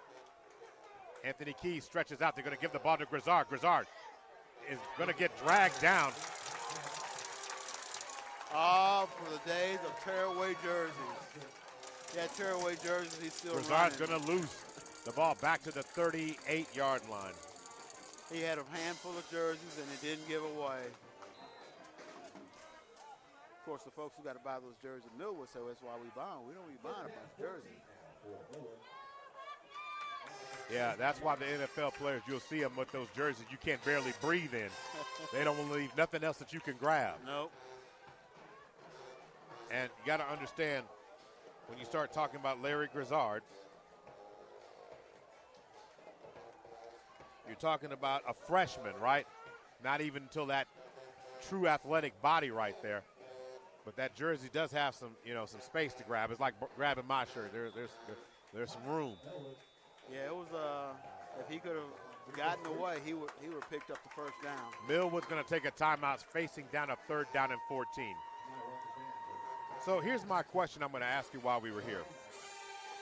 Millwood coming to today's game, Myron, 1-4, 1-2 in district.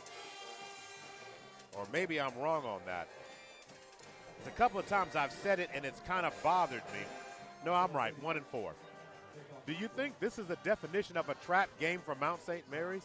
Do you think they were looking ahead because everybody had been just beating Millwood by what they thought? Do you think this Mount St. Mary team thought, the definition of a trap game is when you overlook your current opponent because you think a tougher opponent's on the next following week. I mean, that is the definition, right? Yeah, but I don't think anybody overlooks Millwood, though. Because you don't think they're any good, you got a chance to kick them. But for the players, not the coaching staff, you've been blowing out teams by 50. Yeah, I bet they hammered it all week long at them. I'm sure the coaches did, but the players may not believe. I mean, there's an old expression that says sometimes you don't believe fat meat is greasy. Did they take the cheese on that? Well, to me, you overlook them if you didn't move the ball. They've moved the ball well all night. They just haven't scored with it. Back to live action, 3 receivers. Anthony Keys goes in motion. Bly going to throw the ball to Grizzard in the flat. Grizzard is going to get a gain out to about the 37-yard line, maybe the 36 before he's cut down. Yeah, he's about, looks like a good 2 yards. So it's 4th down. And the Falcons are going to punt the ball. Yeah, you got to punt this. It'll be under 6 minutes to go by the time the Falcons kick this away.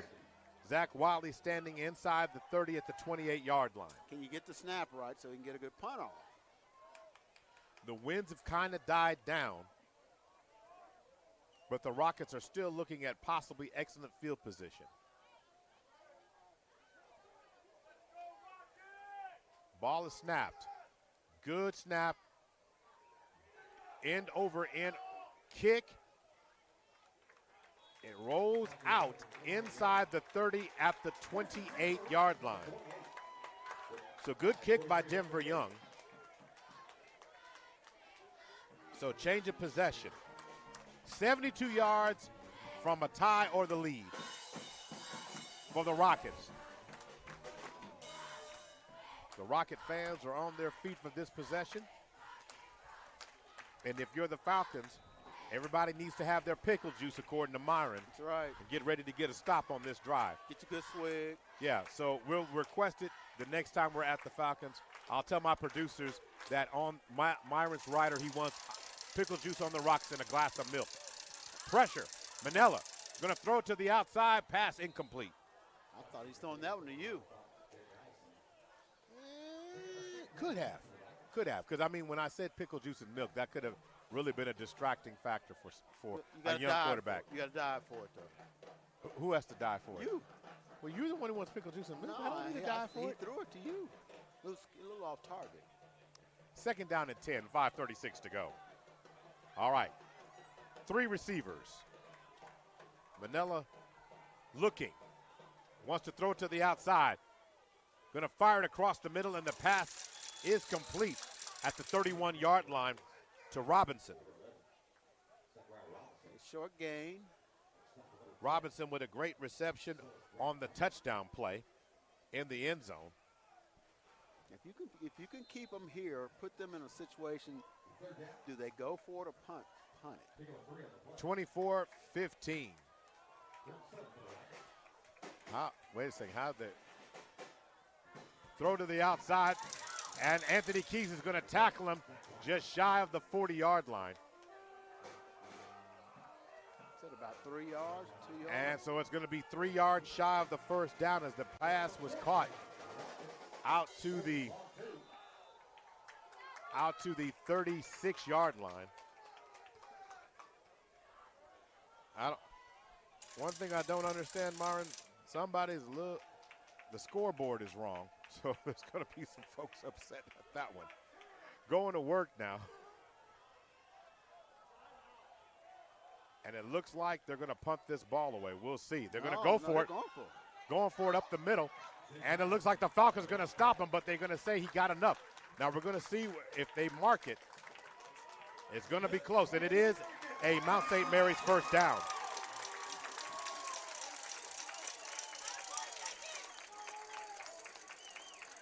The ball is out to the 38-yard line.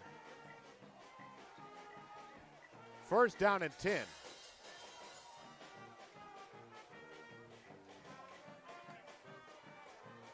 So back to work now. Manella looks left, pressure coming, steps up in the pocket, decides to fire, and that catch is going to be made there by Jake Allison. Couple of yards shy of midfield at the 48-yard line. Yeah, they kind of nickel and diming him down the field.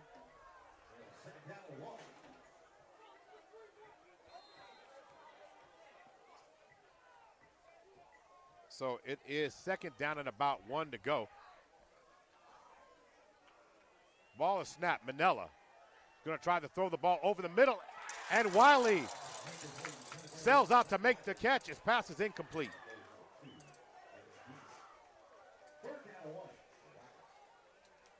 So don't know how. A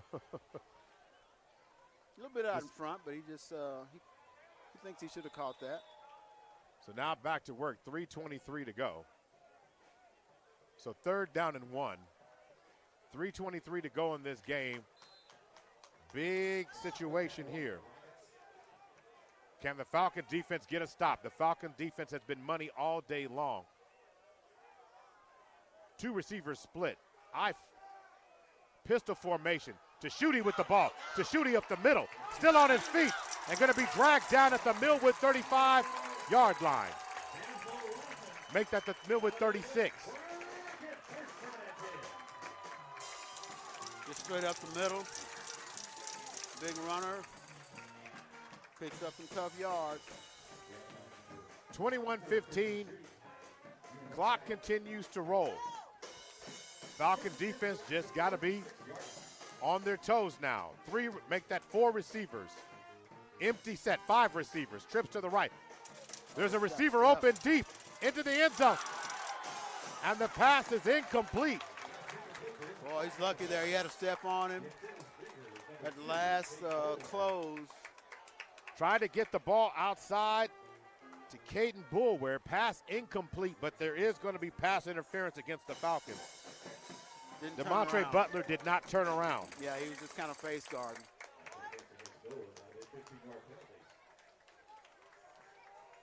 So that will move the ball. We're under 3 minutes to go now.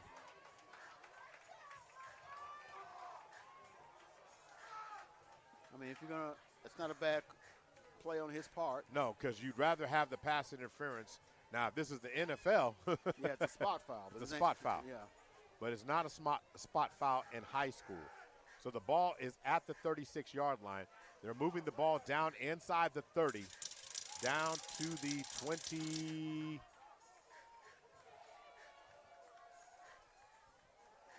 Looks like they're going to spot it at the 22-yard line. Well, we're getting close to that area where Millwood's been really good, but that defense gets stingy when it gets down here close to the goal line. They've stopped them twice. Can they do it a third time? So down to the 22-yard line. Back to work again. Run play up the middle. So Tashuti slow getting up. Gain of 1 down to the 21-yard line.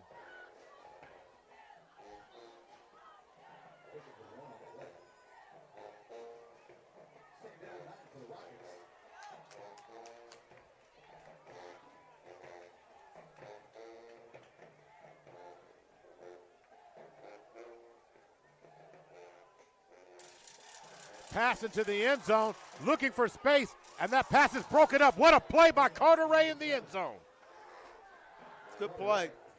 They were going for size over speed. This time speed won. He got up, and it's like going for a rebound. He may have a couple inches on you. You just got to fight him off. He did. Knock it down. So as it stands right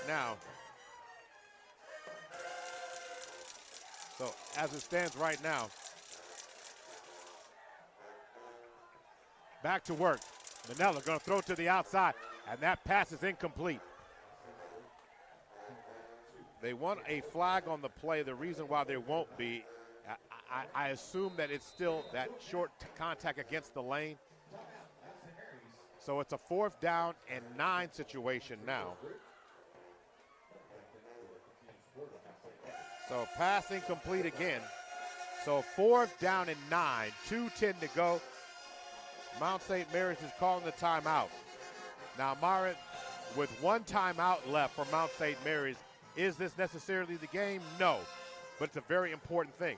J.D. Runnels still debating the call, but isn't that rule that 5-yard, if in other words, initial contact coming off the ball, when you're a cornerback, you can still get into the receiver initially within the first 5 yards. Oh, yeah. That's what happened on the play. Yeah. So, JD's debating whether the call was a holding call by the defensive guy holding the man's, arm. But in this case, I don't think that was it. He probably, if you're just contacting him and trying to impede his progress, but past 5 yards, got to let him go now.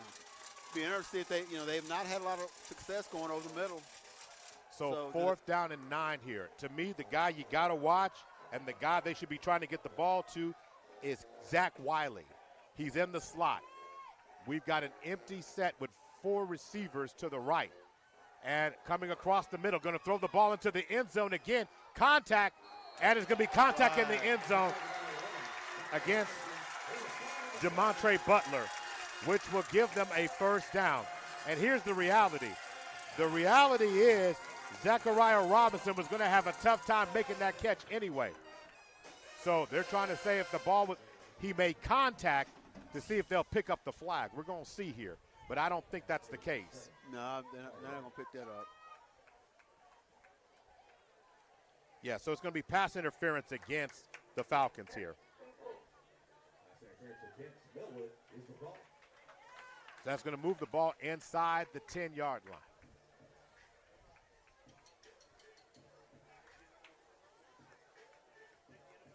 He didn't have bad position. He just kind of got if he gets his hands up, I'm not sure. I'm not sure that Robinson makes that catch. And look back. Make sure you're looking back. Big spot on that 1-and-1 on this. Carter Ray got the first one. Robinson got the second one. So that moves the ball down to the 5-yard line. So 1st and goal now at the 10-yard line. So 2:04 to go. 10 yards away from a tie or from taking the lead. Ball is snapped. Manella's going to hand the ball to Tashuti. Tashuti runs into the end zone, and with 2 minutes to go, the Rockets have tied the game.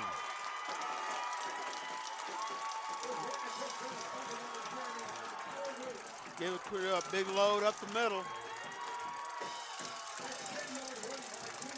So now, the extra point now by Pace O'Shields is huge here. But it's still 2 minutes to go, and the Falcons do have 2 timeouts. And the extra point is good. And the Rockets now lead 22-21. The Rockets have clawed their way back in the game, basically scoring 14 points in the quarter, Myron, to eclipse the Falcon lead. Tonight's game is being brought to you by SSM Health, Community Health Centers of Oklahoma, Love Student of the Month, First Security Bank, Narissa Berry's Insurance, Big O's Pork and Dreams, Super Prep, Counseling Solutions and Interventions, Bank First, Guiding Right, the Black Chronicle newspaper, OKC Sports Radio 105.3, and OKC Heart and Soul 92.1 and 1140. What an outstanding game we've got here on a Thursday night. One-point game, and now this Falcon team, the defense has played well until the fourth quarter. The penalties in tough situations have given Mount St. Mary's life, and they've cashed that check every time they've taken it to the bank in the fourth quarter. Well, and I will give Mount St. Mary's some credit. That's a close call there in the end zone. You don't get it. You still got 1:59 left on the clock. Plenty of time for the Falcons to still do some work here. Kick is away. Goes into the end zone for a touchback.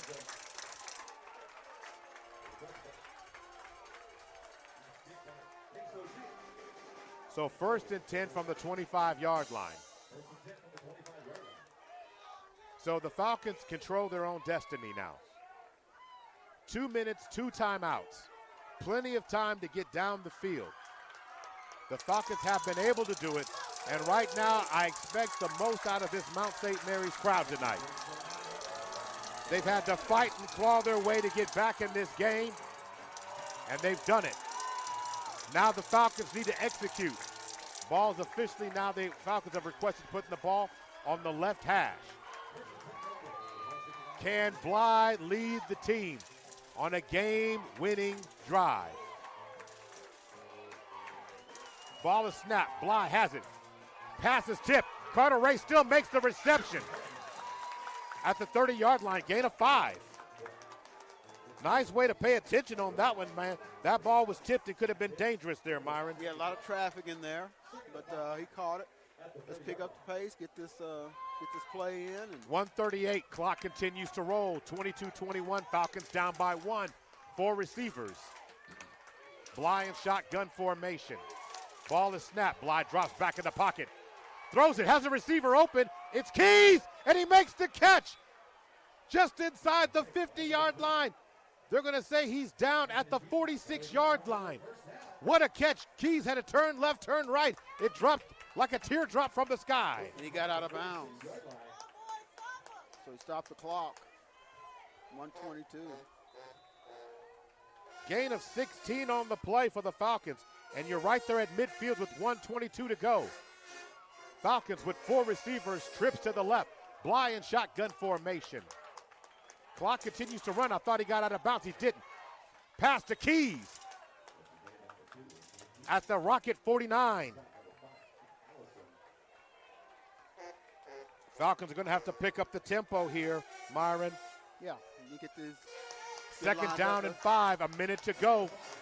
4 receivers. Bly in shotgun formation. Ball is snapped. And before things get started, the Rockets called for time. The Rockets use their final timeout and stop it with 54 seconds. So, Myron, as I'm looking at this,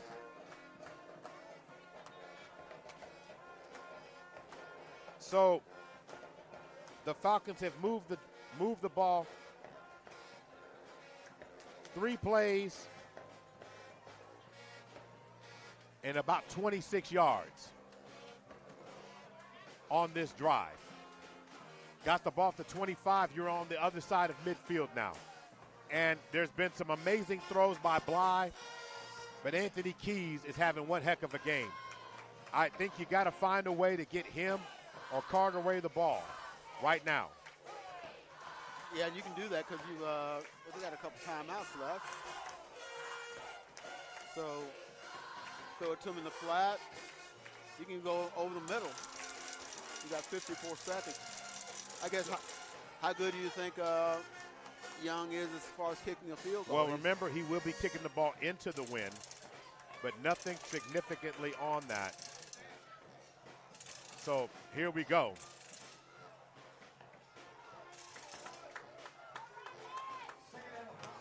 So back to live action now. Falcons seem to be trying to confer on the call here. 4 receivers, trips to the left side, shotgun formation. Ball is snapped, Bly's looking. Bly fires to the outside, gets the ball to Keys again, and Anthony Keys runs down the sideline, and he's finally going to be bounced out of bounds inside the 30. Are they going to say he's down at the 19 or the 16-yard line? And he is. 16, yeah. Another amazing play. That last play, a 33-yard reception by Keys that time. You're in business, 45 seconds on the 16-yard line here. Falcons still have 2 timeouts in their pocket. 2-back formation, 2 receivers split. Ball is snapped. They're going to hand the ball to Keys. Keys blasts his way in the middle of the field. Down for a gain of 1 or 2 yards. Looks like the Falcons are electing to let the clock continue to run here. 30 seconds on the clock. The ball looks like it's down to, what's that ball on, Myron? Well, it looks like it's about like the 13. So down to the 13-yard line. And this time Anthony Keys dances inside the 5. 13 seconds, timeout called. Inside the 10. We have a hurt player, but the timeout's been called on the floor, on the field. Ball's officially at the, so they're calling it 12, I guess. There is a down Falcon at the 5-yard line. The Falcons have a timeout. I just can't tell where it is. The ball's at the 4. So the ball's at the 4-yard line as Anthony Keys ran the ball down there. So 1st and goal from the 4, 13 seconds to go. An amazing drive by the Falcons right now, Myron.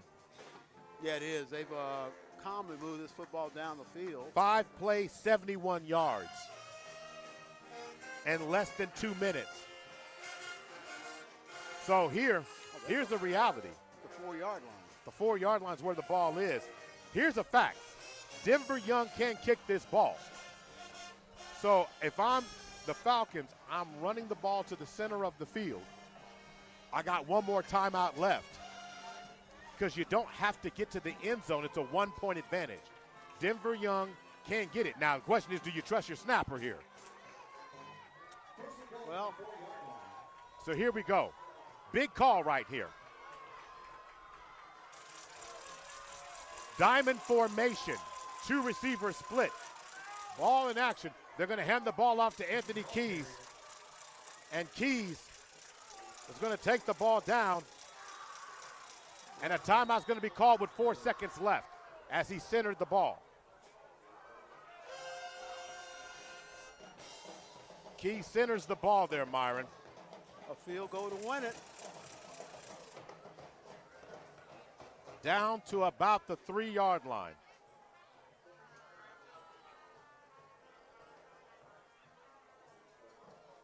And right now, we have a player cramping on the field, but the Falcons did call their timeouts. You got to tell a guy, you can't freeze your own guy now. Come on, get up. Number 55 is the injured Falcon on the play. That's Marquaylin Vick. He comes off. So now it comes down to execution. The Falcons haven't had it. They've had some trouble with the snap, but not nearly as bad as we saw against OCS last week. With everything on the line right here, you're going to go to Denver Young. Your senior linebacker, Denver Young, has been an amazing talent on his kicking ability over the last 2 years. Millwood put a lot of special emphasis on developing a kicker from within, and Denver Young has made everything. And now Denver Young with a chance to put the Falcons up. The wind is blowing, going toward the west. And before things get started, they had a timeout left. I didn't know that. I thought, and again, I want to get an understanding here as the officials are saying a timeout was called. But to my knowledge, the Rockets didn't have any. From my device, I track it here on, they've used them up. But if Coach Franklin and the Millwood staff is not complaining about it, then he's asking them the same question here too. Because I could have sworn they used one of their three timeouts in the third quarter.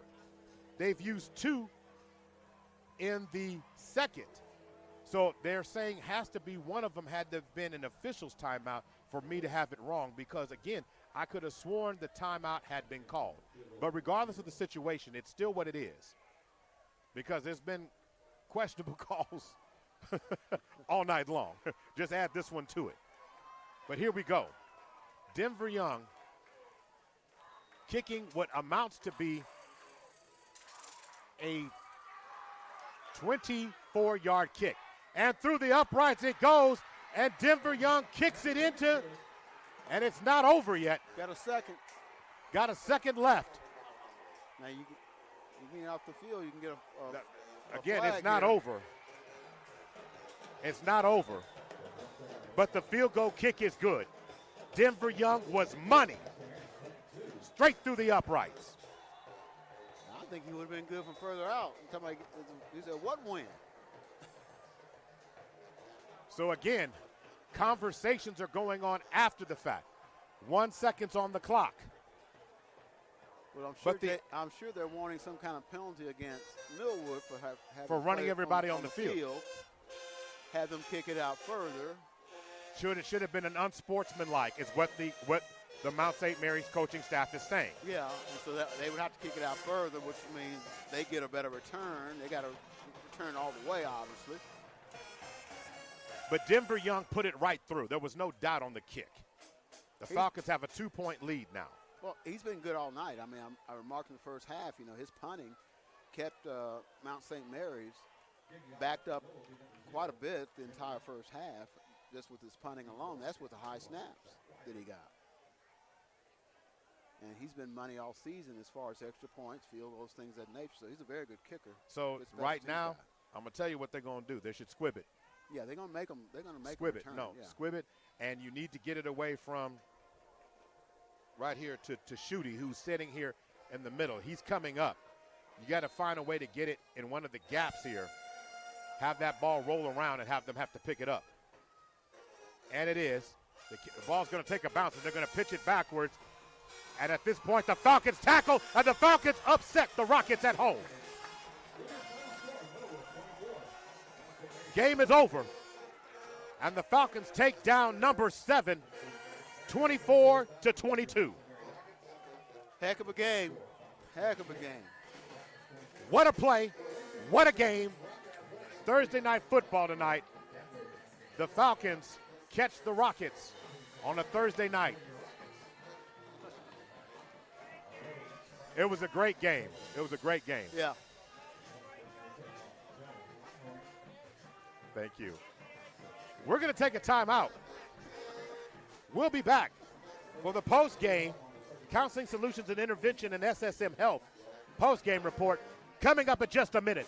But the Falcons win, playing the game of the year for them, winning by the score of 24-22. Myron and I are going to break this down on the other side.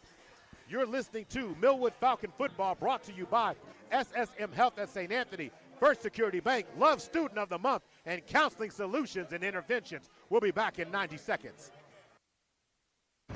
Oklahoma City, I'm Miles Perry, and do you know a student that would like to win a $10,000 scholarship? Yes, I said $10,000. Love's Travel Stops and Country Stores and Perry Publishing Broadcasting are giving a graduating senior from a Oklahoma City Metro school the opportunity to win $10,000 by just registering online. Each month during the school year, a Love Student of the Month will be selected for registration, and for winning, they will qualify for Love Student of the Year and a $10,000 scholarship. Oh, you guys, to get it, you got to register at www.kvsp.com, and that is www.kvsp.com. Go get your $10,000. Hey, this right here is a fat butt. Everybody been hearing about it on the radio.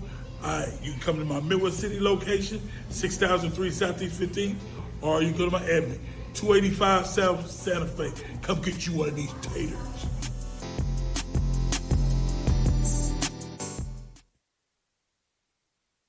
This broadcast is the exclusive property of Perry Publishing and Broadcasting Company. Any rebroadcast, retransmission, reproduction, or any other use of the accounts, descriptions, or audiovisual elements of this broadcast without the express written consent of Perry Publishing and Broadcasting Company is strictly prohibited. All rights reserved.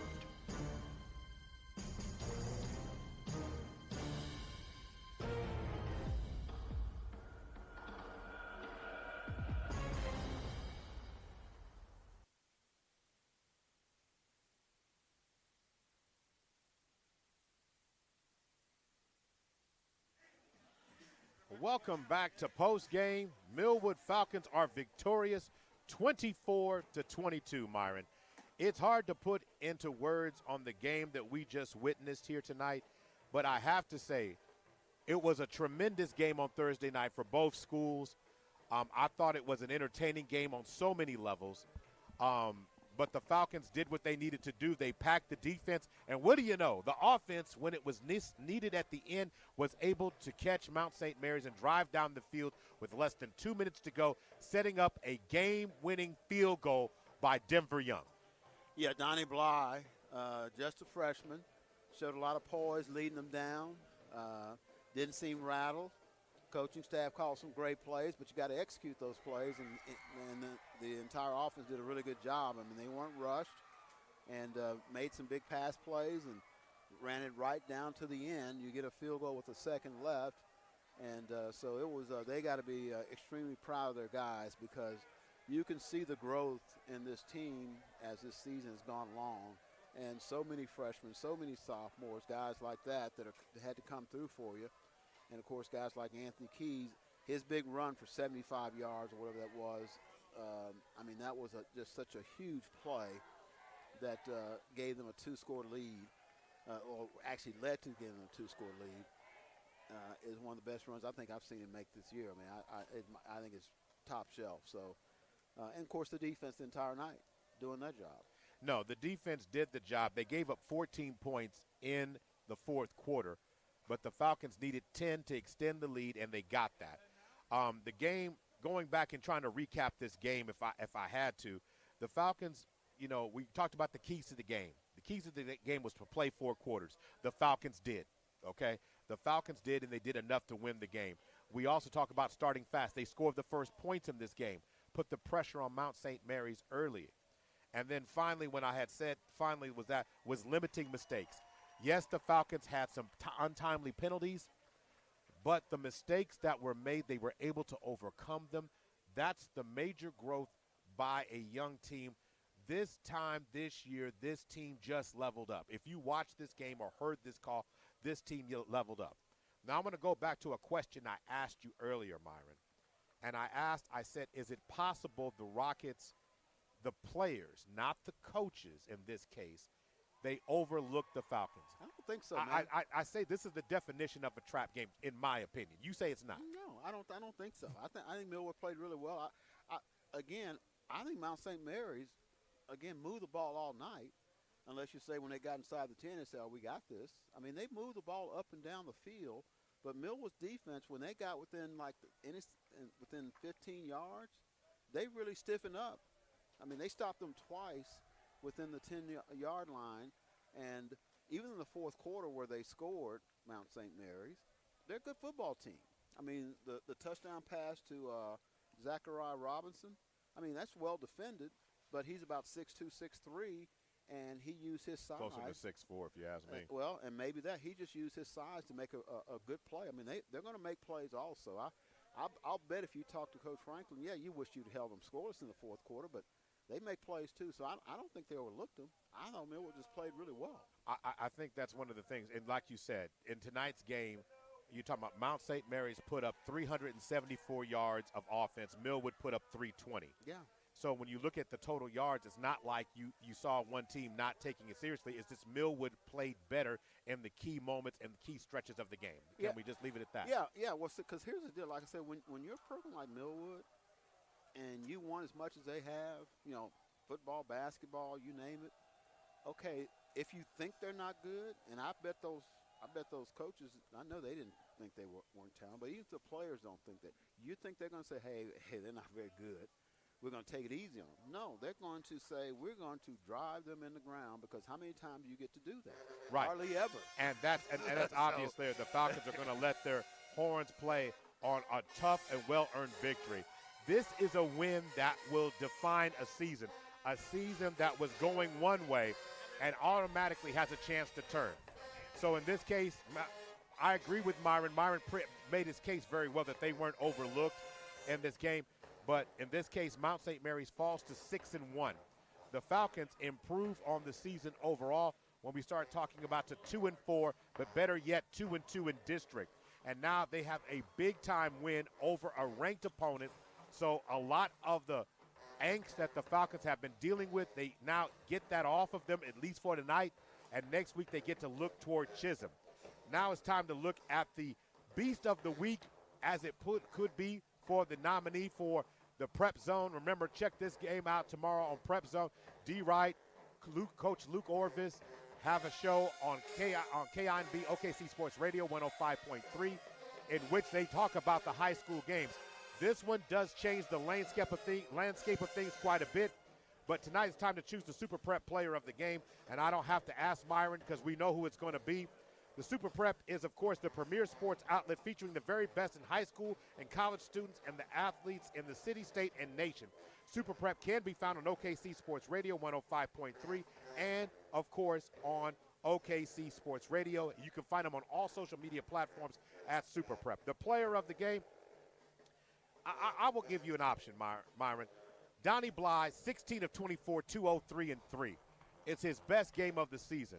But it's hard to go that way with him when you have Anthony Keys, 19 rushes for 161, 5 catches for 87 yards, and a touchdown. I mean, and 2 touchdowns.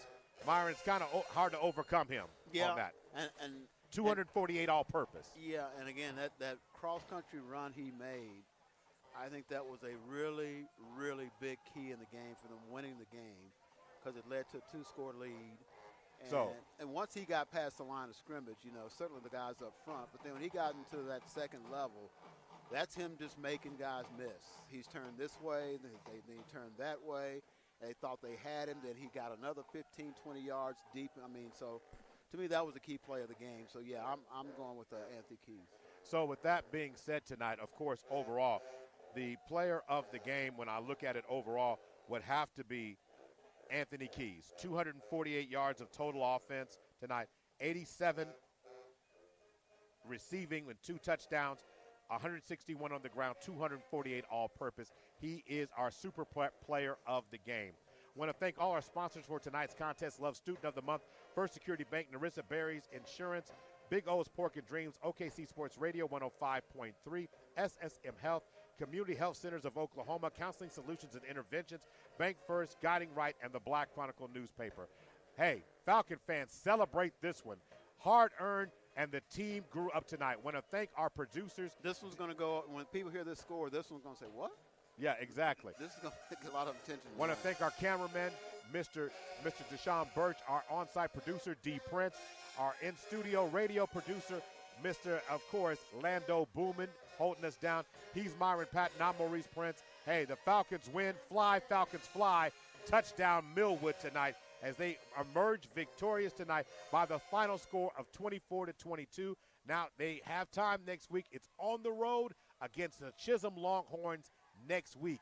And hopefully the Falcons can play better than the Sooners did this past week against a team with the Longhorns on it.